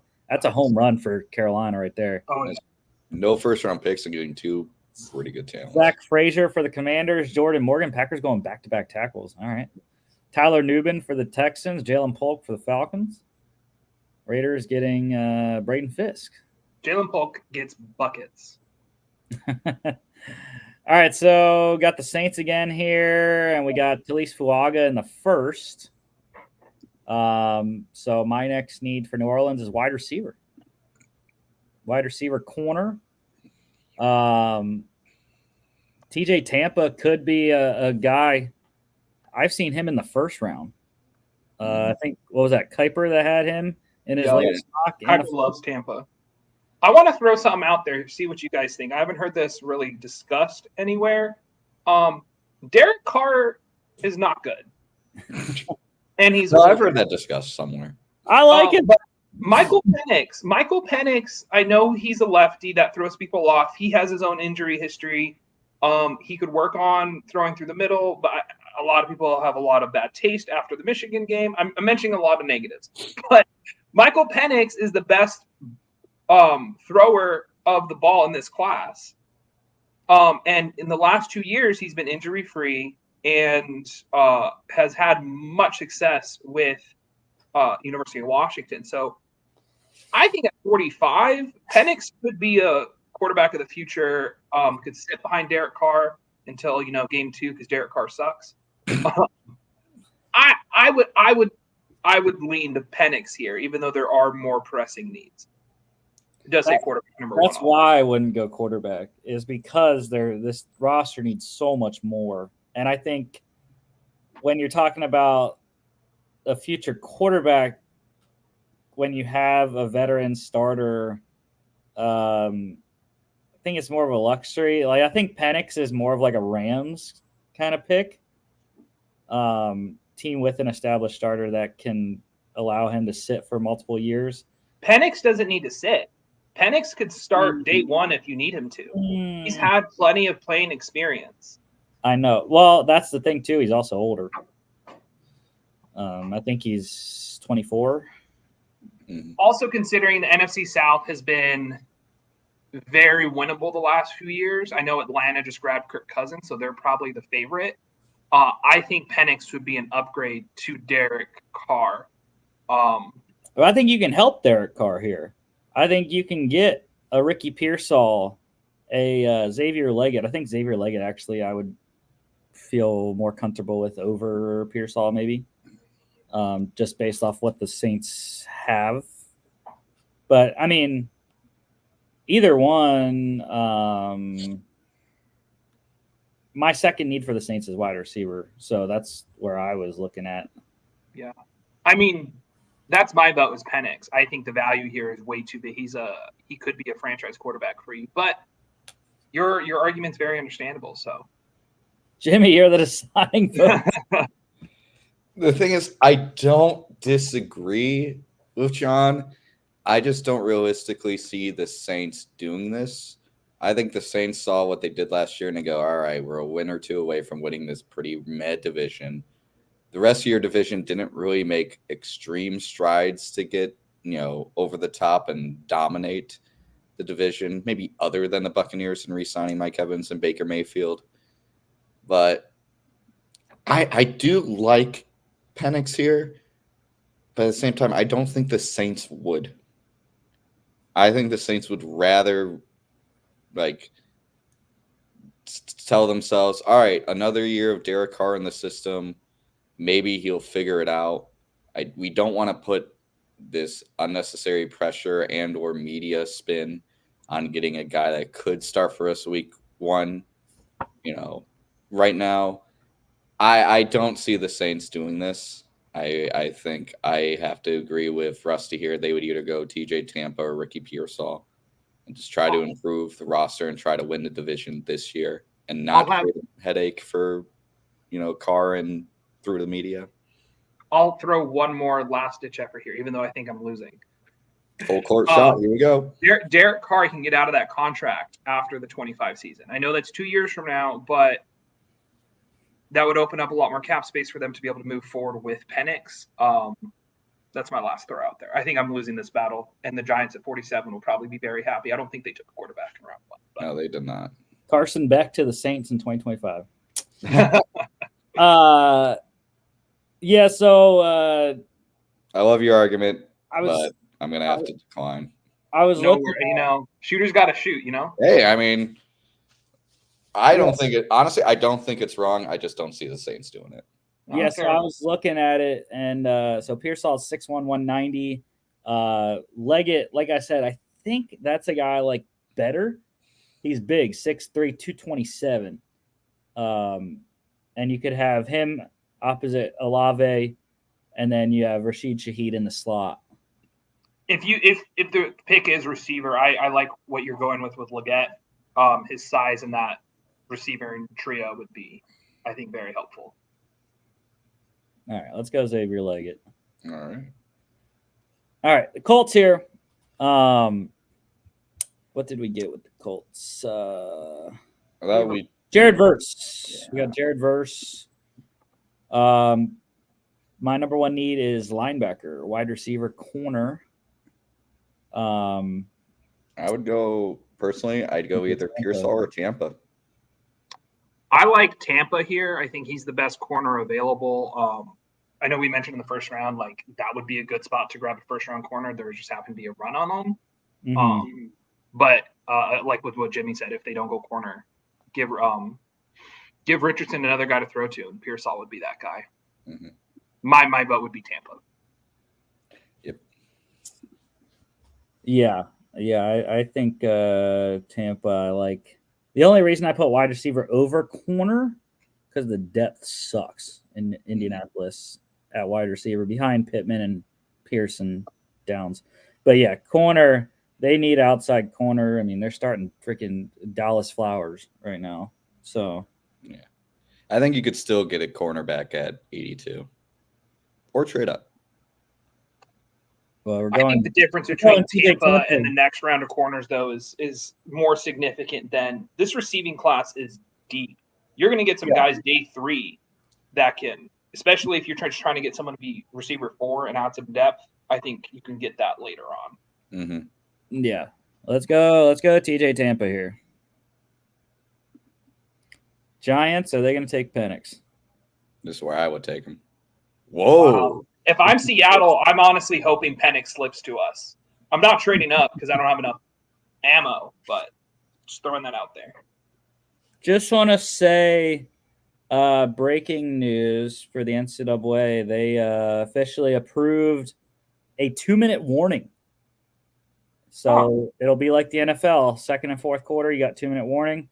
And they approved the coach-to-player helmet communication starting this season for both of those rules. Wow. Also breaking news, former GM Bill Tobin has passed away for the Bengals. Who the hell is Mel Kiper? I will always remember him for that great line. Oh, gosh. And also, Jaden Rashada is officially visiting Georgia this week. Nice. All right, so we're on with the Jags. We got Troy Faltanu in the first. So for Jacksonville, I have corner, wide receiver, edge as the top 3 needs. Sucks that Tampa just went because there ain't no corners available. Kamari Laster actually wouldn't be a bad pick. Yeah, I was thinking Laster. Could you check, is Darius Robinson available? I know he's usually lower on PFF as well. There he is. I would go Darius Robinson. I think this guy's a first-round pick. He tends to go lower on PFF because they don't have him. They have him ranked 61st. But this guy can play all along the defensive line. That versatility is very good. What teams look for. That would be my pick. If not, Ed Rusher, I agree with you guys on one of the corners. I'm going to agree with John here. I mean, I like Darius. He's the kind of guy that every time I see drafts, he seems to just slip. And people seem to just forget to draft him until you get to like this point in the draft. They're like, oh crap, this guy's actually really good and really valuable. And I don't, in terms of needs for Jacksonville, I don't see anyone remaining that fits your needs that you would justify taking at this point. Well, I like some of the corners available, but they're much. If I'm looking at my board available, Darius Robinson's up the top. Well, right below Penix. You guys have heard me talk about him a lot. Yeah. Well, I think it's Kamari Lassiter because the corners aren't good. Except for Tyson Campbell, like it's not great. I understand the edge rush depth isn't great. Yasir Abdullah coming into year 2 behind Josh Allen and Trayvon Walker. You got Travis Gibson in free agency. DJ Coleman as well, but I don't know.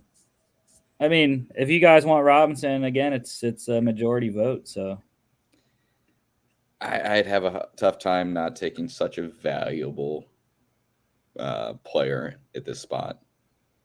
Right there with you. All right. Bengals, we got Kool-Aid at 31.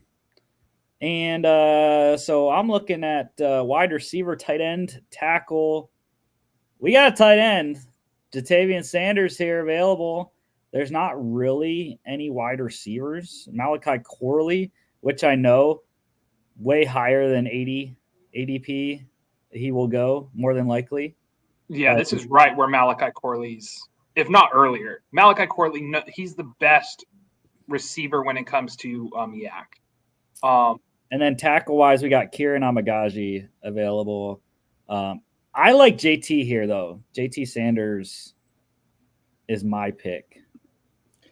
Yeah, I like JT too. I know we mentioned earlier they did get Gesicki, but to me, Gesicki is more just a placeholder than a long-term solution.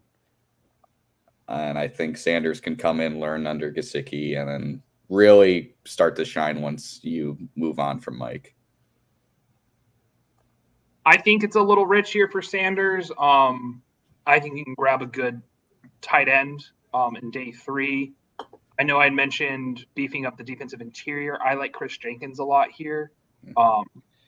But your guys' explanation for Jatavian Sanders, if that's the... And I will point one thing out too, John. Look how many picks we have remaining just so far in this first 2 rounds.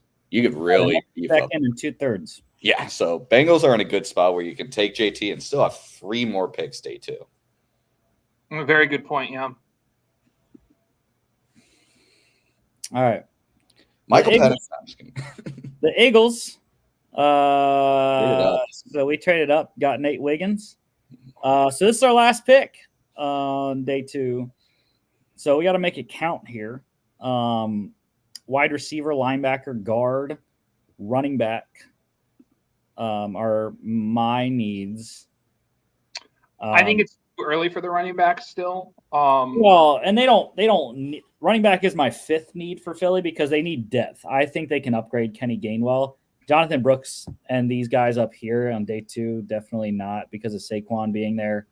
Jonathan Brooks is a guy I absolutely love. And before we got Saquon, I wanted the Eagles badly to draft Jonathan Brooks or, the Panthers. But I think it's more of a depth need for running back. It's tough. Wide receivers. Corley could be a guy.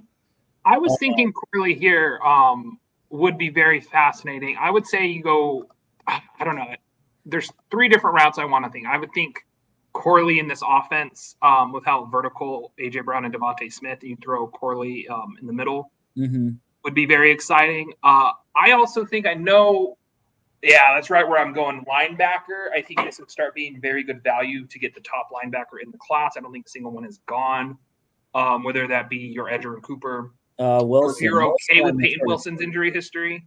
Wilson went in the 1st to Buffalo. Wow. So I guess the Bills were happy with Wilson's injury history. Yeah. I still think Edgerrin Cooper here would be very great value. So I'd go between him right there, actually, 59, 16, 62, Cooper, Haynes, and Corley. Those are the 3 I was thinking. Yeah.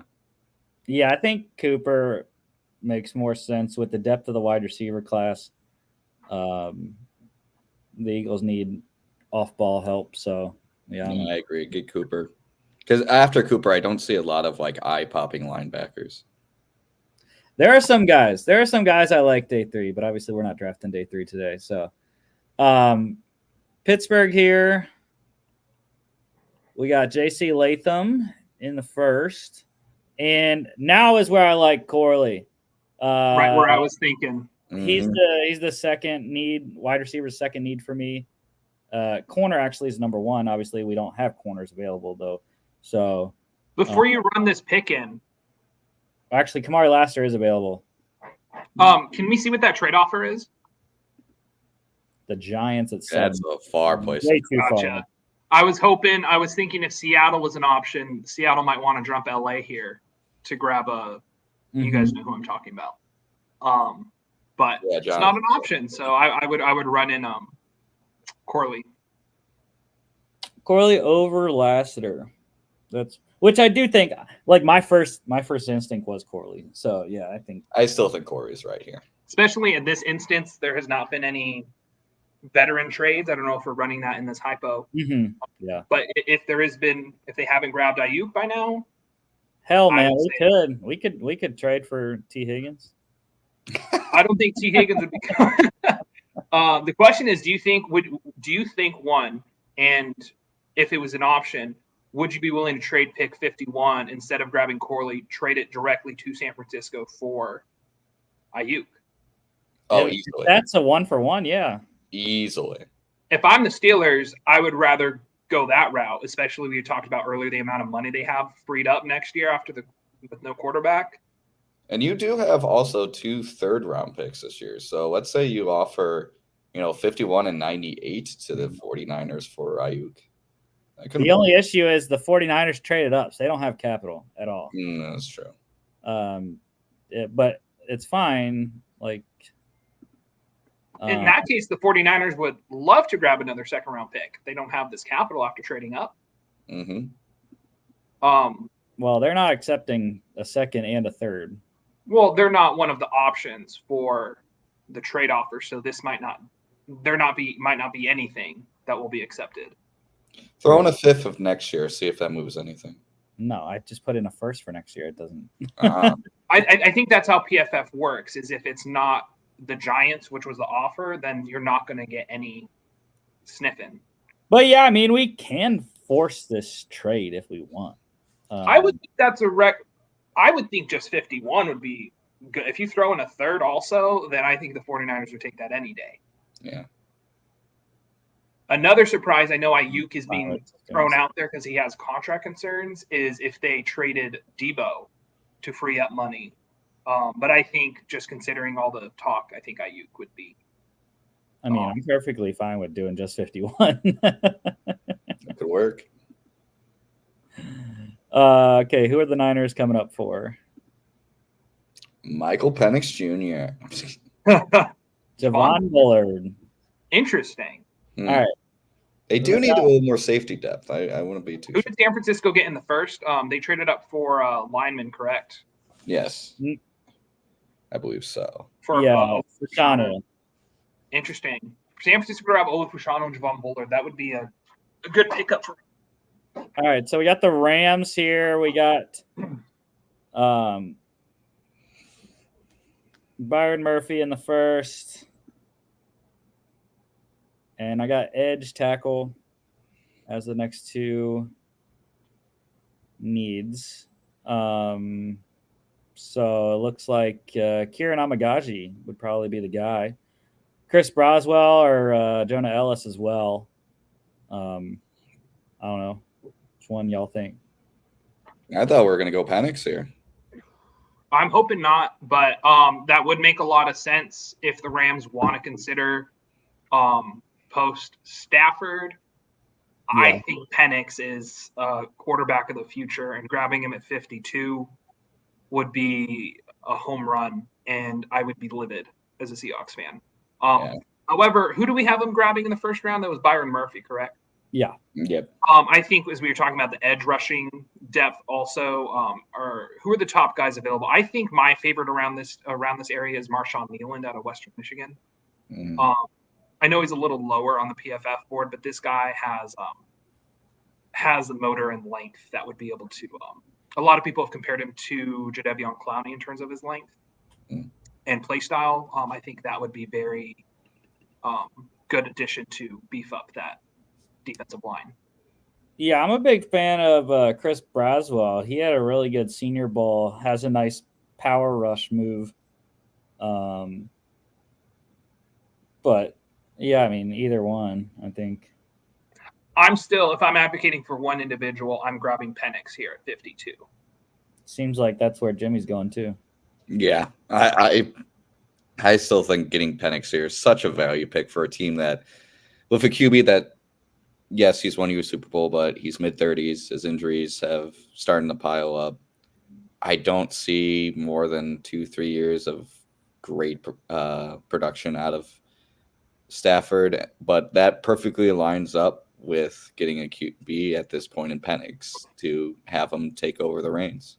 Just if this were to happen, I would be all of Seattle would be weeping. The fit in Seattle would be great. Same offensive coordinator, doesn't have to even change where he lives. So to see him go to the Rams, Seattle would be crying for the entire week.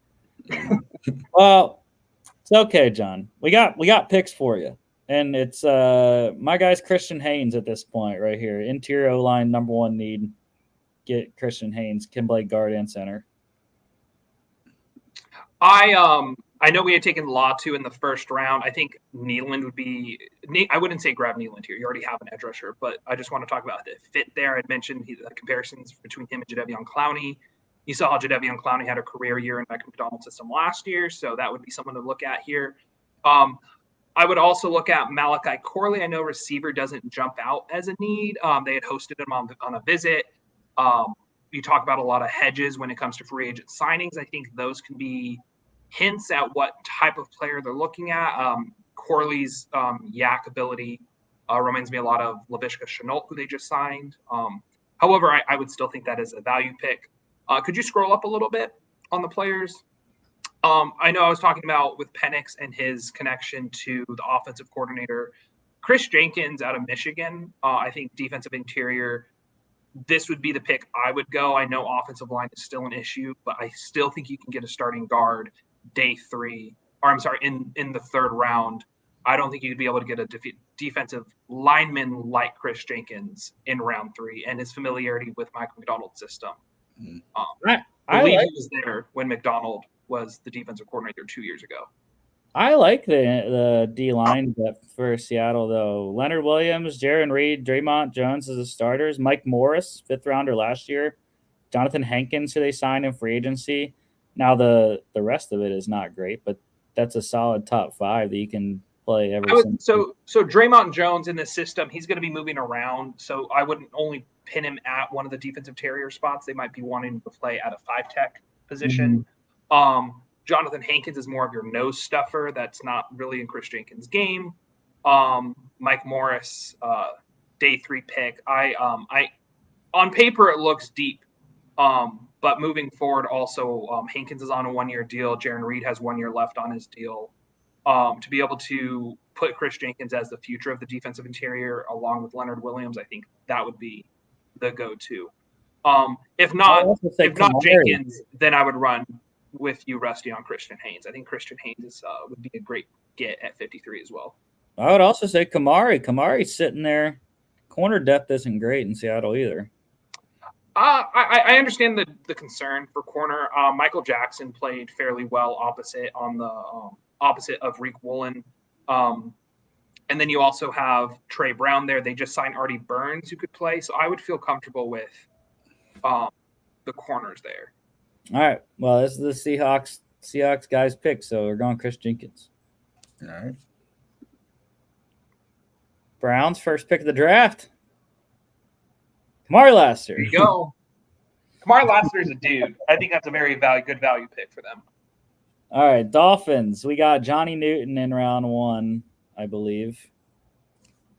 Yeah, so this works out perfectly. Thank you, Seattle, for not picking Christian Haynes. Because that's who I want to go with right here. Yeah, that makes a ton of sense. I agree. And Malachi Corley might be interesting there also. I'm very excited to see where Corley ends up, what kind of system he ends up in. Yeah. I mean, wide receiver is my next need for Miami, but again, deep wide receiver class, it's tough. Speaking of Malachi Corley, this is where I have him. Who do we grab? No, We got J, right? no, Yeah, I have running back Jonathan Brooks. Really? This is where the first running back. This has always been where the first running back is going to go. I think unless someone I still think it's kind of early, dude. Especially there, it doesn't seem to be consensus for running back on who's the top guy. And Brooks has been dealing with is coming back from injury, I believe. Yeah, but so I still think based off of there are about 4 or 5 running backs who could arguably be, and I think one of those would be able to slip to you in the third. I don't think it's even close. I think Jonathan Brooks is the clear-cut number 1 running back in this class. Obviously, he's dented with the ACL injury, but before that, he had over 1,000 yards in like half the season. So Dallas has nothing at running back. They signed Royce Freeman, cool. Other than that, they got Deuce Vaughn and Rico Dowdle. Like, it's not great in Dallas. They need a guy that can come in and be the number 1 running back for years to come. I think it's Jonathan Brooks. I definitely agree they need to grab a running back. I still think you grab your guy day 3 or round 3 and get Corley here in round 2, just in terms of value. That's where I would go. I guess I gotta agree with Rusty. You know, I was a little bit Malachi Corley, and I'm very much in agreement with John. It was like, listen, running back's not the most valuable position in the world, but the problem with the Cowboys running back position, it's really bad. Like, I'm sorry, like it is very bad. It's like Deuce Vaughn is 5'5". He was drafted last year. Mm-hmm. Yep. I mean, if you're relying on Deuce Vaughn to be a complete running back in your system, you're going to be really disappointed. I've been high on Jonathan Brooks. Hell, I've had before the Vikings signed Aaron Jones. I had the Vikings getting Jonathan Brooks in like the 3rd round because I really liked him. And as we mentioned earlier, this wide receiver class is pretty deep. Even if you don't get Corley, you could still manage to get a wide receiver at 87 or even day 3. I don't think you're going to get a Jonathan Brooks-like running back day 3 or even at 87. So as much as I did say, I like Corley here, I think the realization of just how bad it is for Dallas at running back, you need to have someone that can step in right away and be the guy. And as I mentioned earlier, like when you have a need and you have the ability to get the best available player at that need, you take it. And this is a good spot for Dallas to do that. Absolutely hate it because it's going to the Cowboys. But yeah, also, I think I've seen he's already back on the field because that's one thing that's good about Jonathan Brooks. He got injured so early, like almost midway through the season, that there's he's going to be good. So Blake Corum goes to the Bucks, Chris Braswell to the Packers, Xavier Worthy to the Texans, the Bills getting Andrew Phillips, Lions going Jonah Ellis, Ravens get Kingsley Sua-Mataia. Guys, we're gonna have to start rapid firing these picks, man. I got class at 1:30. I gotta walk 15 minutes. So all right, so Bengals. The Bengals got JT Sanders, Kool-Aid. Wide receiver is my next need. I've been hammering the table for Corley here for a minute. Let's get Corley. I like it. I know you guys have been saying that you can get a receiver late. Corley he's the best yak guy in the class. He's not. These other receivers are not built like him. So I think that's a steal at 63. Fills the Tyler Boyd need. Marshawn Nealon there goes Nealon, John, to the. They just got Chop Robinson in this too, didn't they? Max Melton. They doubled up. Max Melton for the Panthers, Jaden Hicks for the Cards, Kieran Amagaji for the Commanders, Blake Fisher for the Patriots, Jermaine Burton for the Chargers, Brandon Dorless to the Giants, Johnny Wilson for the Cards. That's awesome. Brandon Coleman for the Jets. I don't know why he's listed as tackle. He's a guard. Javon Baker for the Lions, Junior Colson for the Falcons, Xavier Thomas to the Bears, Rook Rorhoro, back-to-back Clemson Tigers. Rook Rorhoro goes to the Broncos. Jalen Wright for the Raiders, Austin Booker for the Commanders, and the Falcons going Jalix Hunt. That is way too early for Jalex Hunt. There's some love for Hunt out I there. mean, I liked him. I watched his tape for Houston Christian, but anyways, all right, we're back on the Bengals here. So we already hit on the top 3 needs for Cincy. I got tackle as the next need. Okay, so they have not taken a tackle, correct? There is not a tackle available. Can you look at the tackles? Did the BYU guy get taken? Kingsley Suamataia got taken early. Actually, I'm fine with Rosengarten here. They're way too low on Rosengarten. They're very low on Rosengarten. I would run Rosengarten. I think Rosengarten's gone by 50. To be honest, and Patrick Paul both. I mean, so which one do you want? Do you want Rosengarten? I go Rosengarten here personally.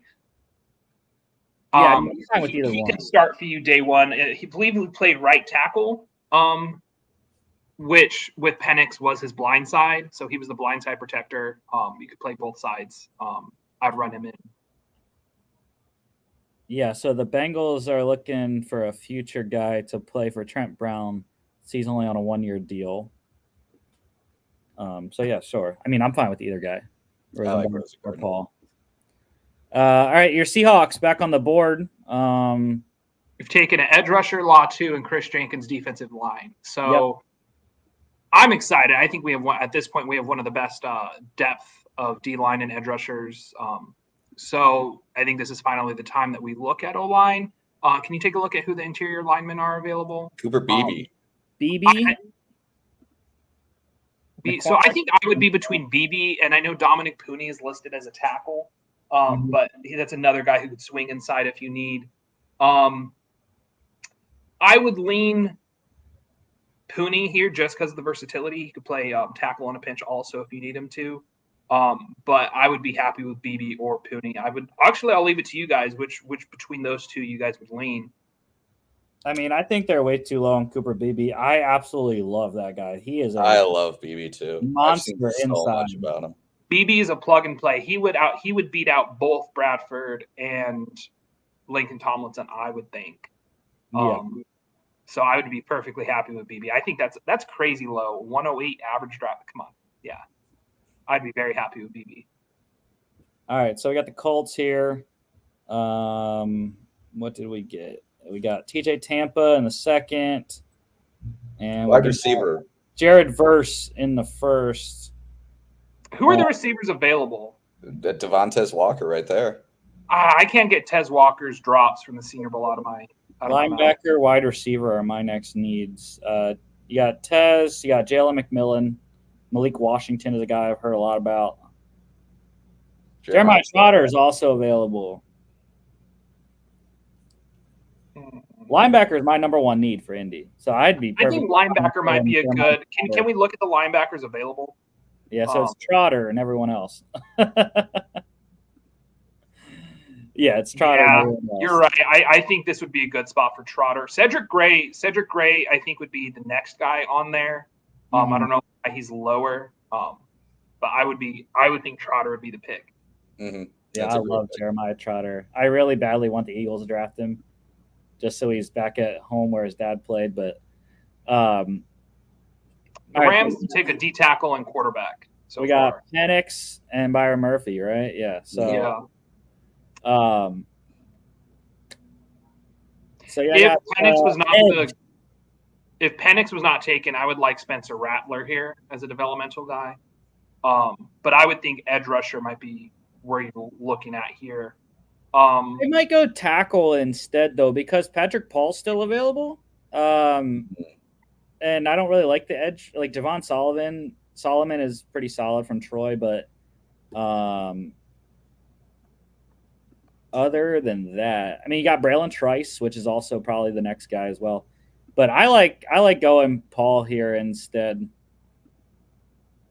I think Paul would be a good pick here. Who was the other guy you're looking at? One of the edge rushers? Yeah, Trice. Yeah. I'm a Washington guy, as you guys know, but I still think Trice, he did not work out well. He's not an athlete in comparison, so I think Paul would be the go for here. All right, back on with the Steelers.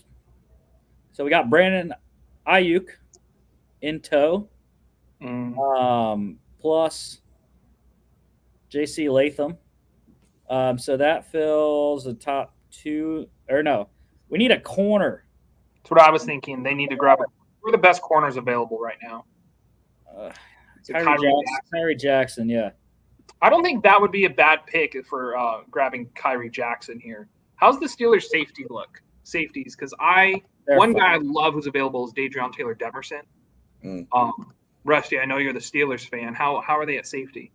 They're perfectly fine because they have Minka, and then they signed Deshaun Elliott in free agency, and they have plenty of depth with DeMonte KZ, Trenton Thompson, Miles Killebrew, special teams ace. I would say they need to add at corner. I would say Kyrie Jackson. Yeah, like good lord, we're starting Darius Rush at nickel right now.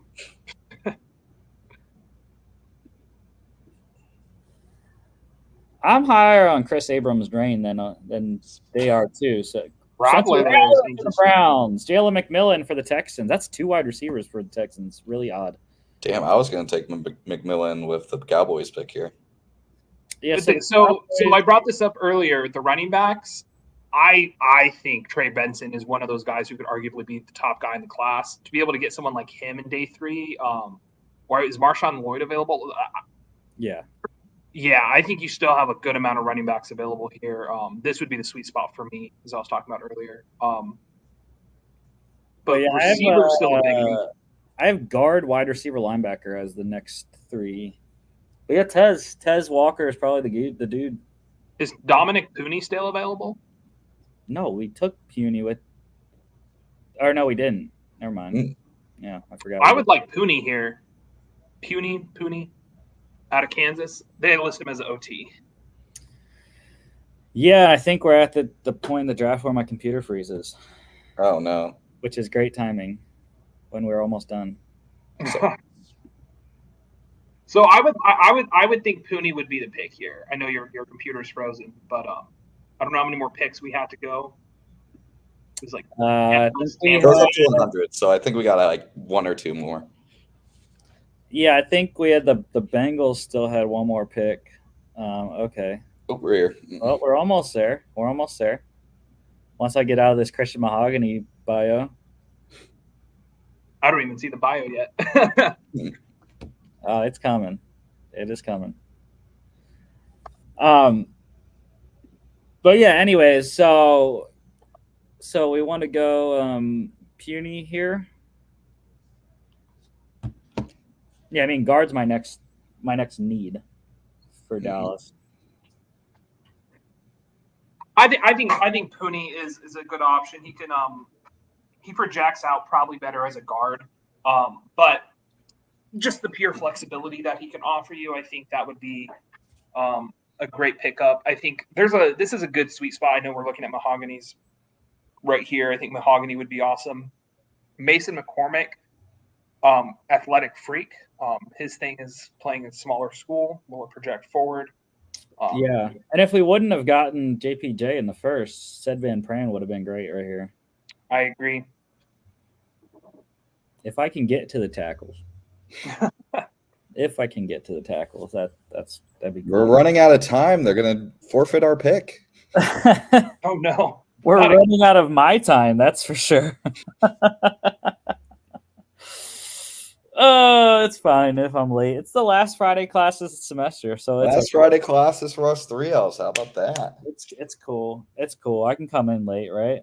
Yeah, fashion. We're having a pizza party, so that's fun. Guess what? Oh, John, I forgot. I got to get dressed up after the show too. Oh no. Yeah, I'm definitely gonna be late, guys. We could, if you want, we can try and project to the remaining teams. We had a Tampa pick and we had a Cincinnati pick. We can just talk about who. I don't think we have Tampa. We don't have Tampa. We have the Bengals. I know. Oh, they're later. And we have the Steelers as well. The Steelers are at 93, and the Bengals are at 94. Let me see. I can open my draft book here. Or no. Yeah, so the Steelers have – we already picked 84, right? What pick are we on here? 87. Yeah, so the Steelers have 98. Let me see who else we had. The Saints. The Saints have one. Nope. Colts. Nope. Seahawks. Nope. Jags. Jags have 96. Bengals have 97. Plus 94, I think, from the 49ers trade. The Rams have 99. Like I said, the Steelers have 98. And that's it. So it's the Jags at 96, Bengals at 97, Steelers at 98, and the Rams at 99. I think for the Jags, I think those, with how many are kind of like popping up at this point in the draft, I think wide receiver could make some sense. I would agree with that. I think losing Calvin Ridley has left a hole. I know they brought in Gabe Davis, but you would ideally want to add to that class. I think Tez Walker might be an option there for receiver. I would say that also we were thinking about that for Dallas. I think we were going to go Pooney. Like be an option there for them as well. What other teams do we say? Cincinnati? Herm Edwards has received a show cause penalty for at least 3 years. Ooh. In the NCAA for his Arizona State issues. You play to win the game. That was a mess of a run at ASU.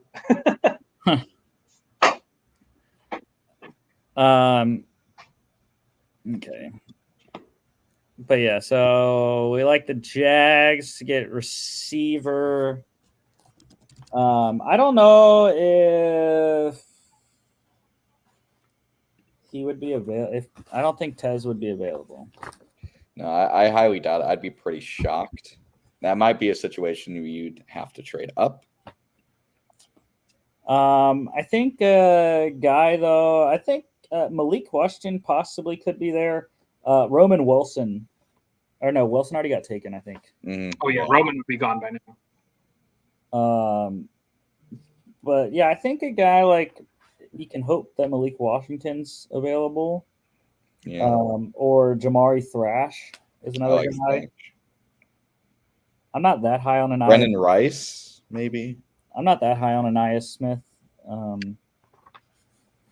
There's some other guys. This is much later. I'm looking at the receivers who'd be available. Anthony Gold, I know well early what a lot of people are projecting him, but he also adds a lot of special teams returner ability.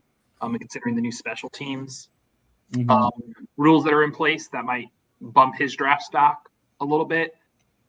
But I'm with you on Malik Washington, and hopefully if Tez Walker is there. All right, so then we got the Bengals at 97.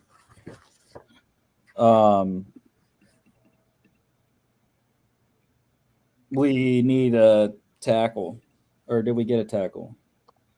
I believe they got a tackle. Yeah. If I recall correctly. Yeah, I think it was who was it? I know I've been talking about defensive linemen for them. I don't think we had them taking anyone yet. It was Rosengarten, just a reminder. That's what it was. We didn't have them taking a D lineman yet, had we? No, we have not. Two guys I would point out. I know Tavondre Sweat has had a DUI. However, that amount of mass moving at such a fast and explosive speed, I think he would. I know PFF has moved him down a lot. Yeah, I didn't even think of him. But I think Tavondre Sweat there would be a slam dunk. If you're still worried about the off-field issues, Mason Smith. That was my next guy. Yeah, would be. Yeah, if we're also going D lineman, I do like Mekhi Wingo out of LSU.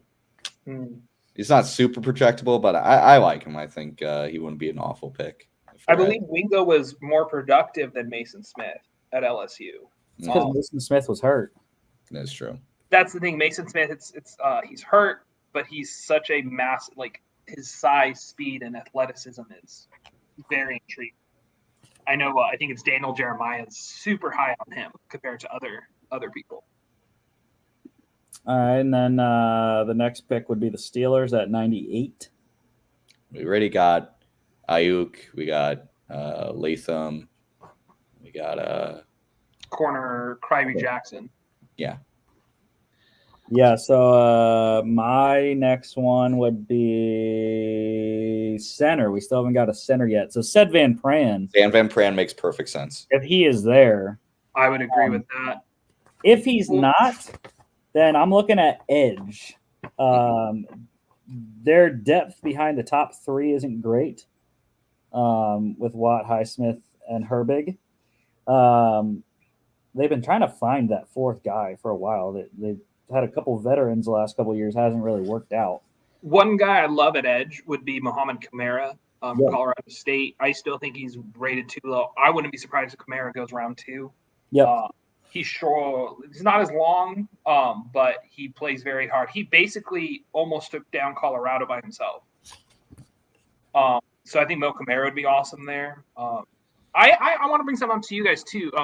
Rusty, you had mentioned that there's no quarterback on their roster after this year, right? So would this might be too early for that, but to consider taking one of those next wave of quarterback guys, maybe Michael Pratt, to ensure that you have somebody on roster next year that you can move forward. And I think that this late, it wouldn't be like projecting him to be a starter or anything. It's just to give some depth to that room. So yeah, I do like quarterback for the Steelers in the draft. Just not day 2. I like 4th round is my sweet spot. Jordan Travis, I think, would be excellent in Pittsburgh in the 4th round, though.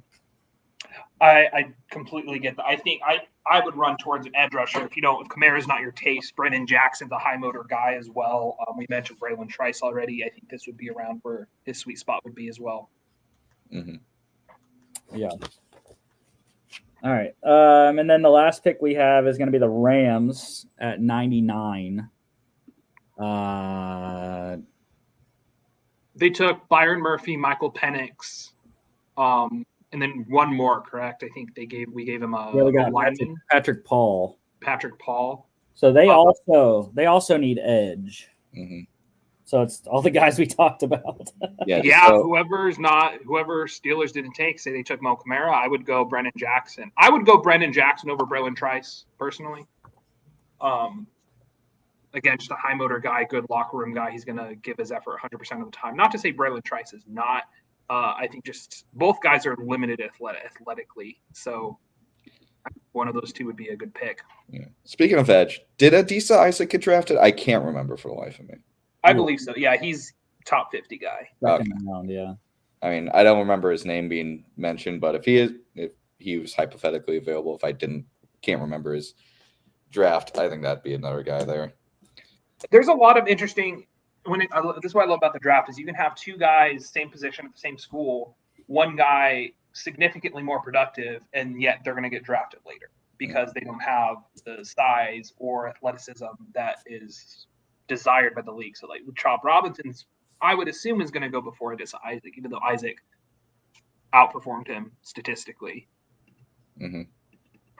And we mentioned that with Mason Smith and Mekhi Wingo. Even the Texas receivers, Xavier Worthy, I know he had a hand injury, but the last year, the guy that offense ran through was Jordan baby. What'd you say, Rusty? Jordan Whittington. Ooh. Yeah.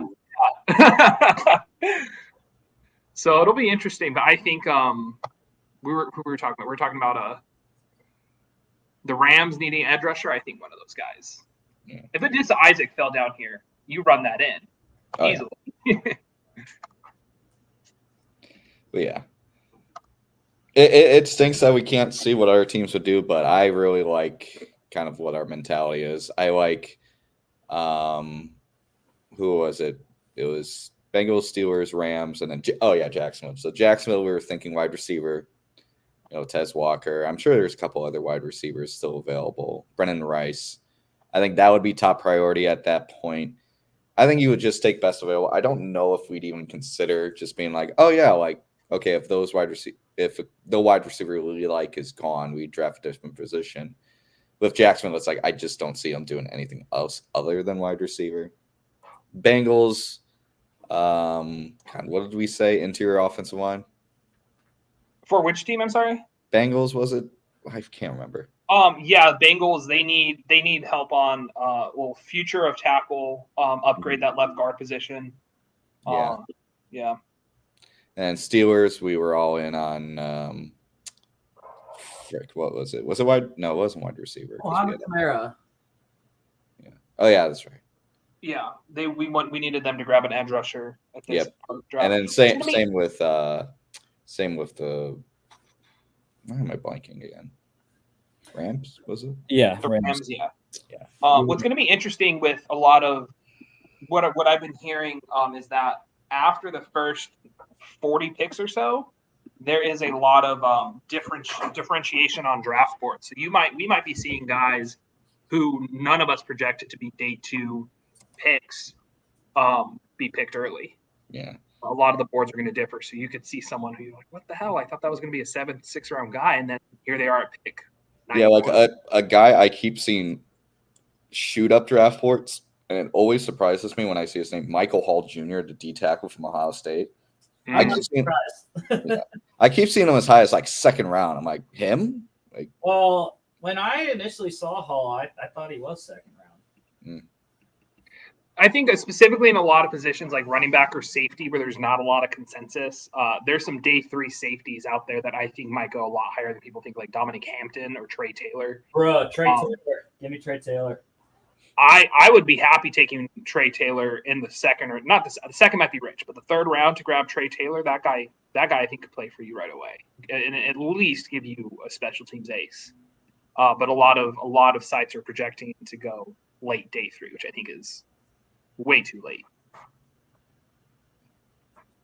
All right, guys. Apologies for the. Maybe we need Jimmy to host the stream. What was that? I'm the host with the most.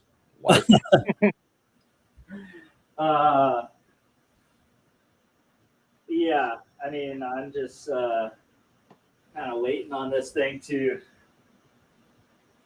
get unfrozen. I don't even know when that's going to be. But I'm trying stuff. The only thing I can do is go out and come back in. But then we lose our mock, so. No worries, man. No worries. But as luckily we have the draft screen up as I'm trying to get all dolled up here. I got to get dolled up here in a sec too. Shoot. But yeah, no, it's been great. And then there's another one of these running through. I think I'm running through with you guys on Sunday, correct? Yeah, our mock draft Monday show. Yep. Will be exciting. Be exciting times. And that one we're doing all 32 for 3 rounds. So. Oh wow! All right. So hopefully we can get through it. I mean, like I said, I can have Jimmy run the stream. What might be interesting is if whoever's on that show, if it's the 3 of us, we split it so everyone is assigned a team. Maybe. Yeah. So that's how Jimmy and I usually do mock draft. Is mock Monday. We go odds and evens, but since we'll have more people, maybe we'll. Nope. Okay. I thought maybe we were working with something now. But no, yeah, we'll split it up. But yeah,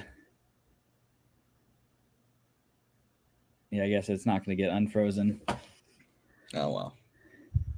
But I'm going to try to. I know we're going to lose our mock. I'm going to come back, force quit, and then come back in a couple seconds. Give me a sec.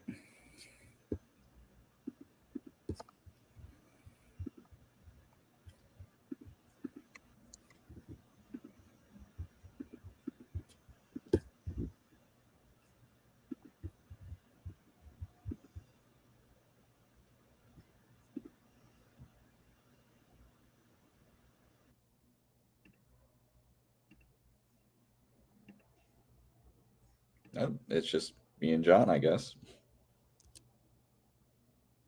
John, you're not even here. Oh my God, it's just me. Finally, the show you. Oh, I look good. All right, the show you've all been wanting. I mean, I've got nothing. I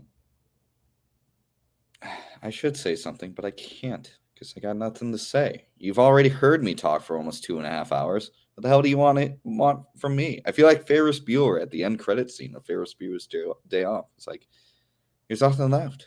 Go home. All right. So that's the show for today. Apologies for, again, I mean, if I could get a new computer, that'd be cool. One of these days. Yeah. So get the slides back up here. But yeah, that's the show for today.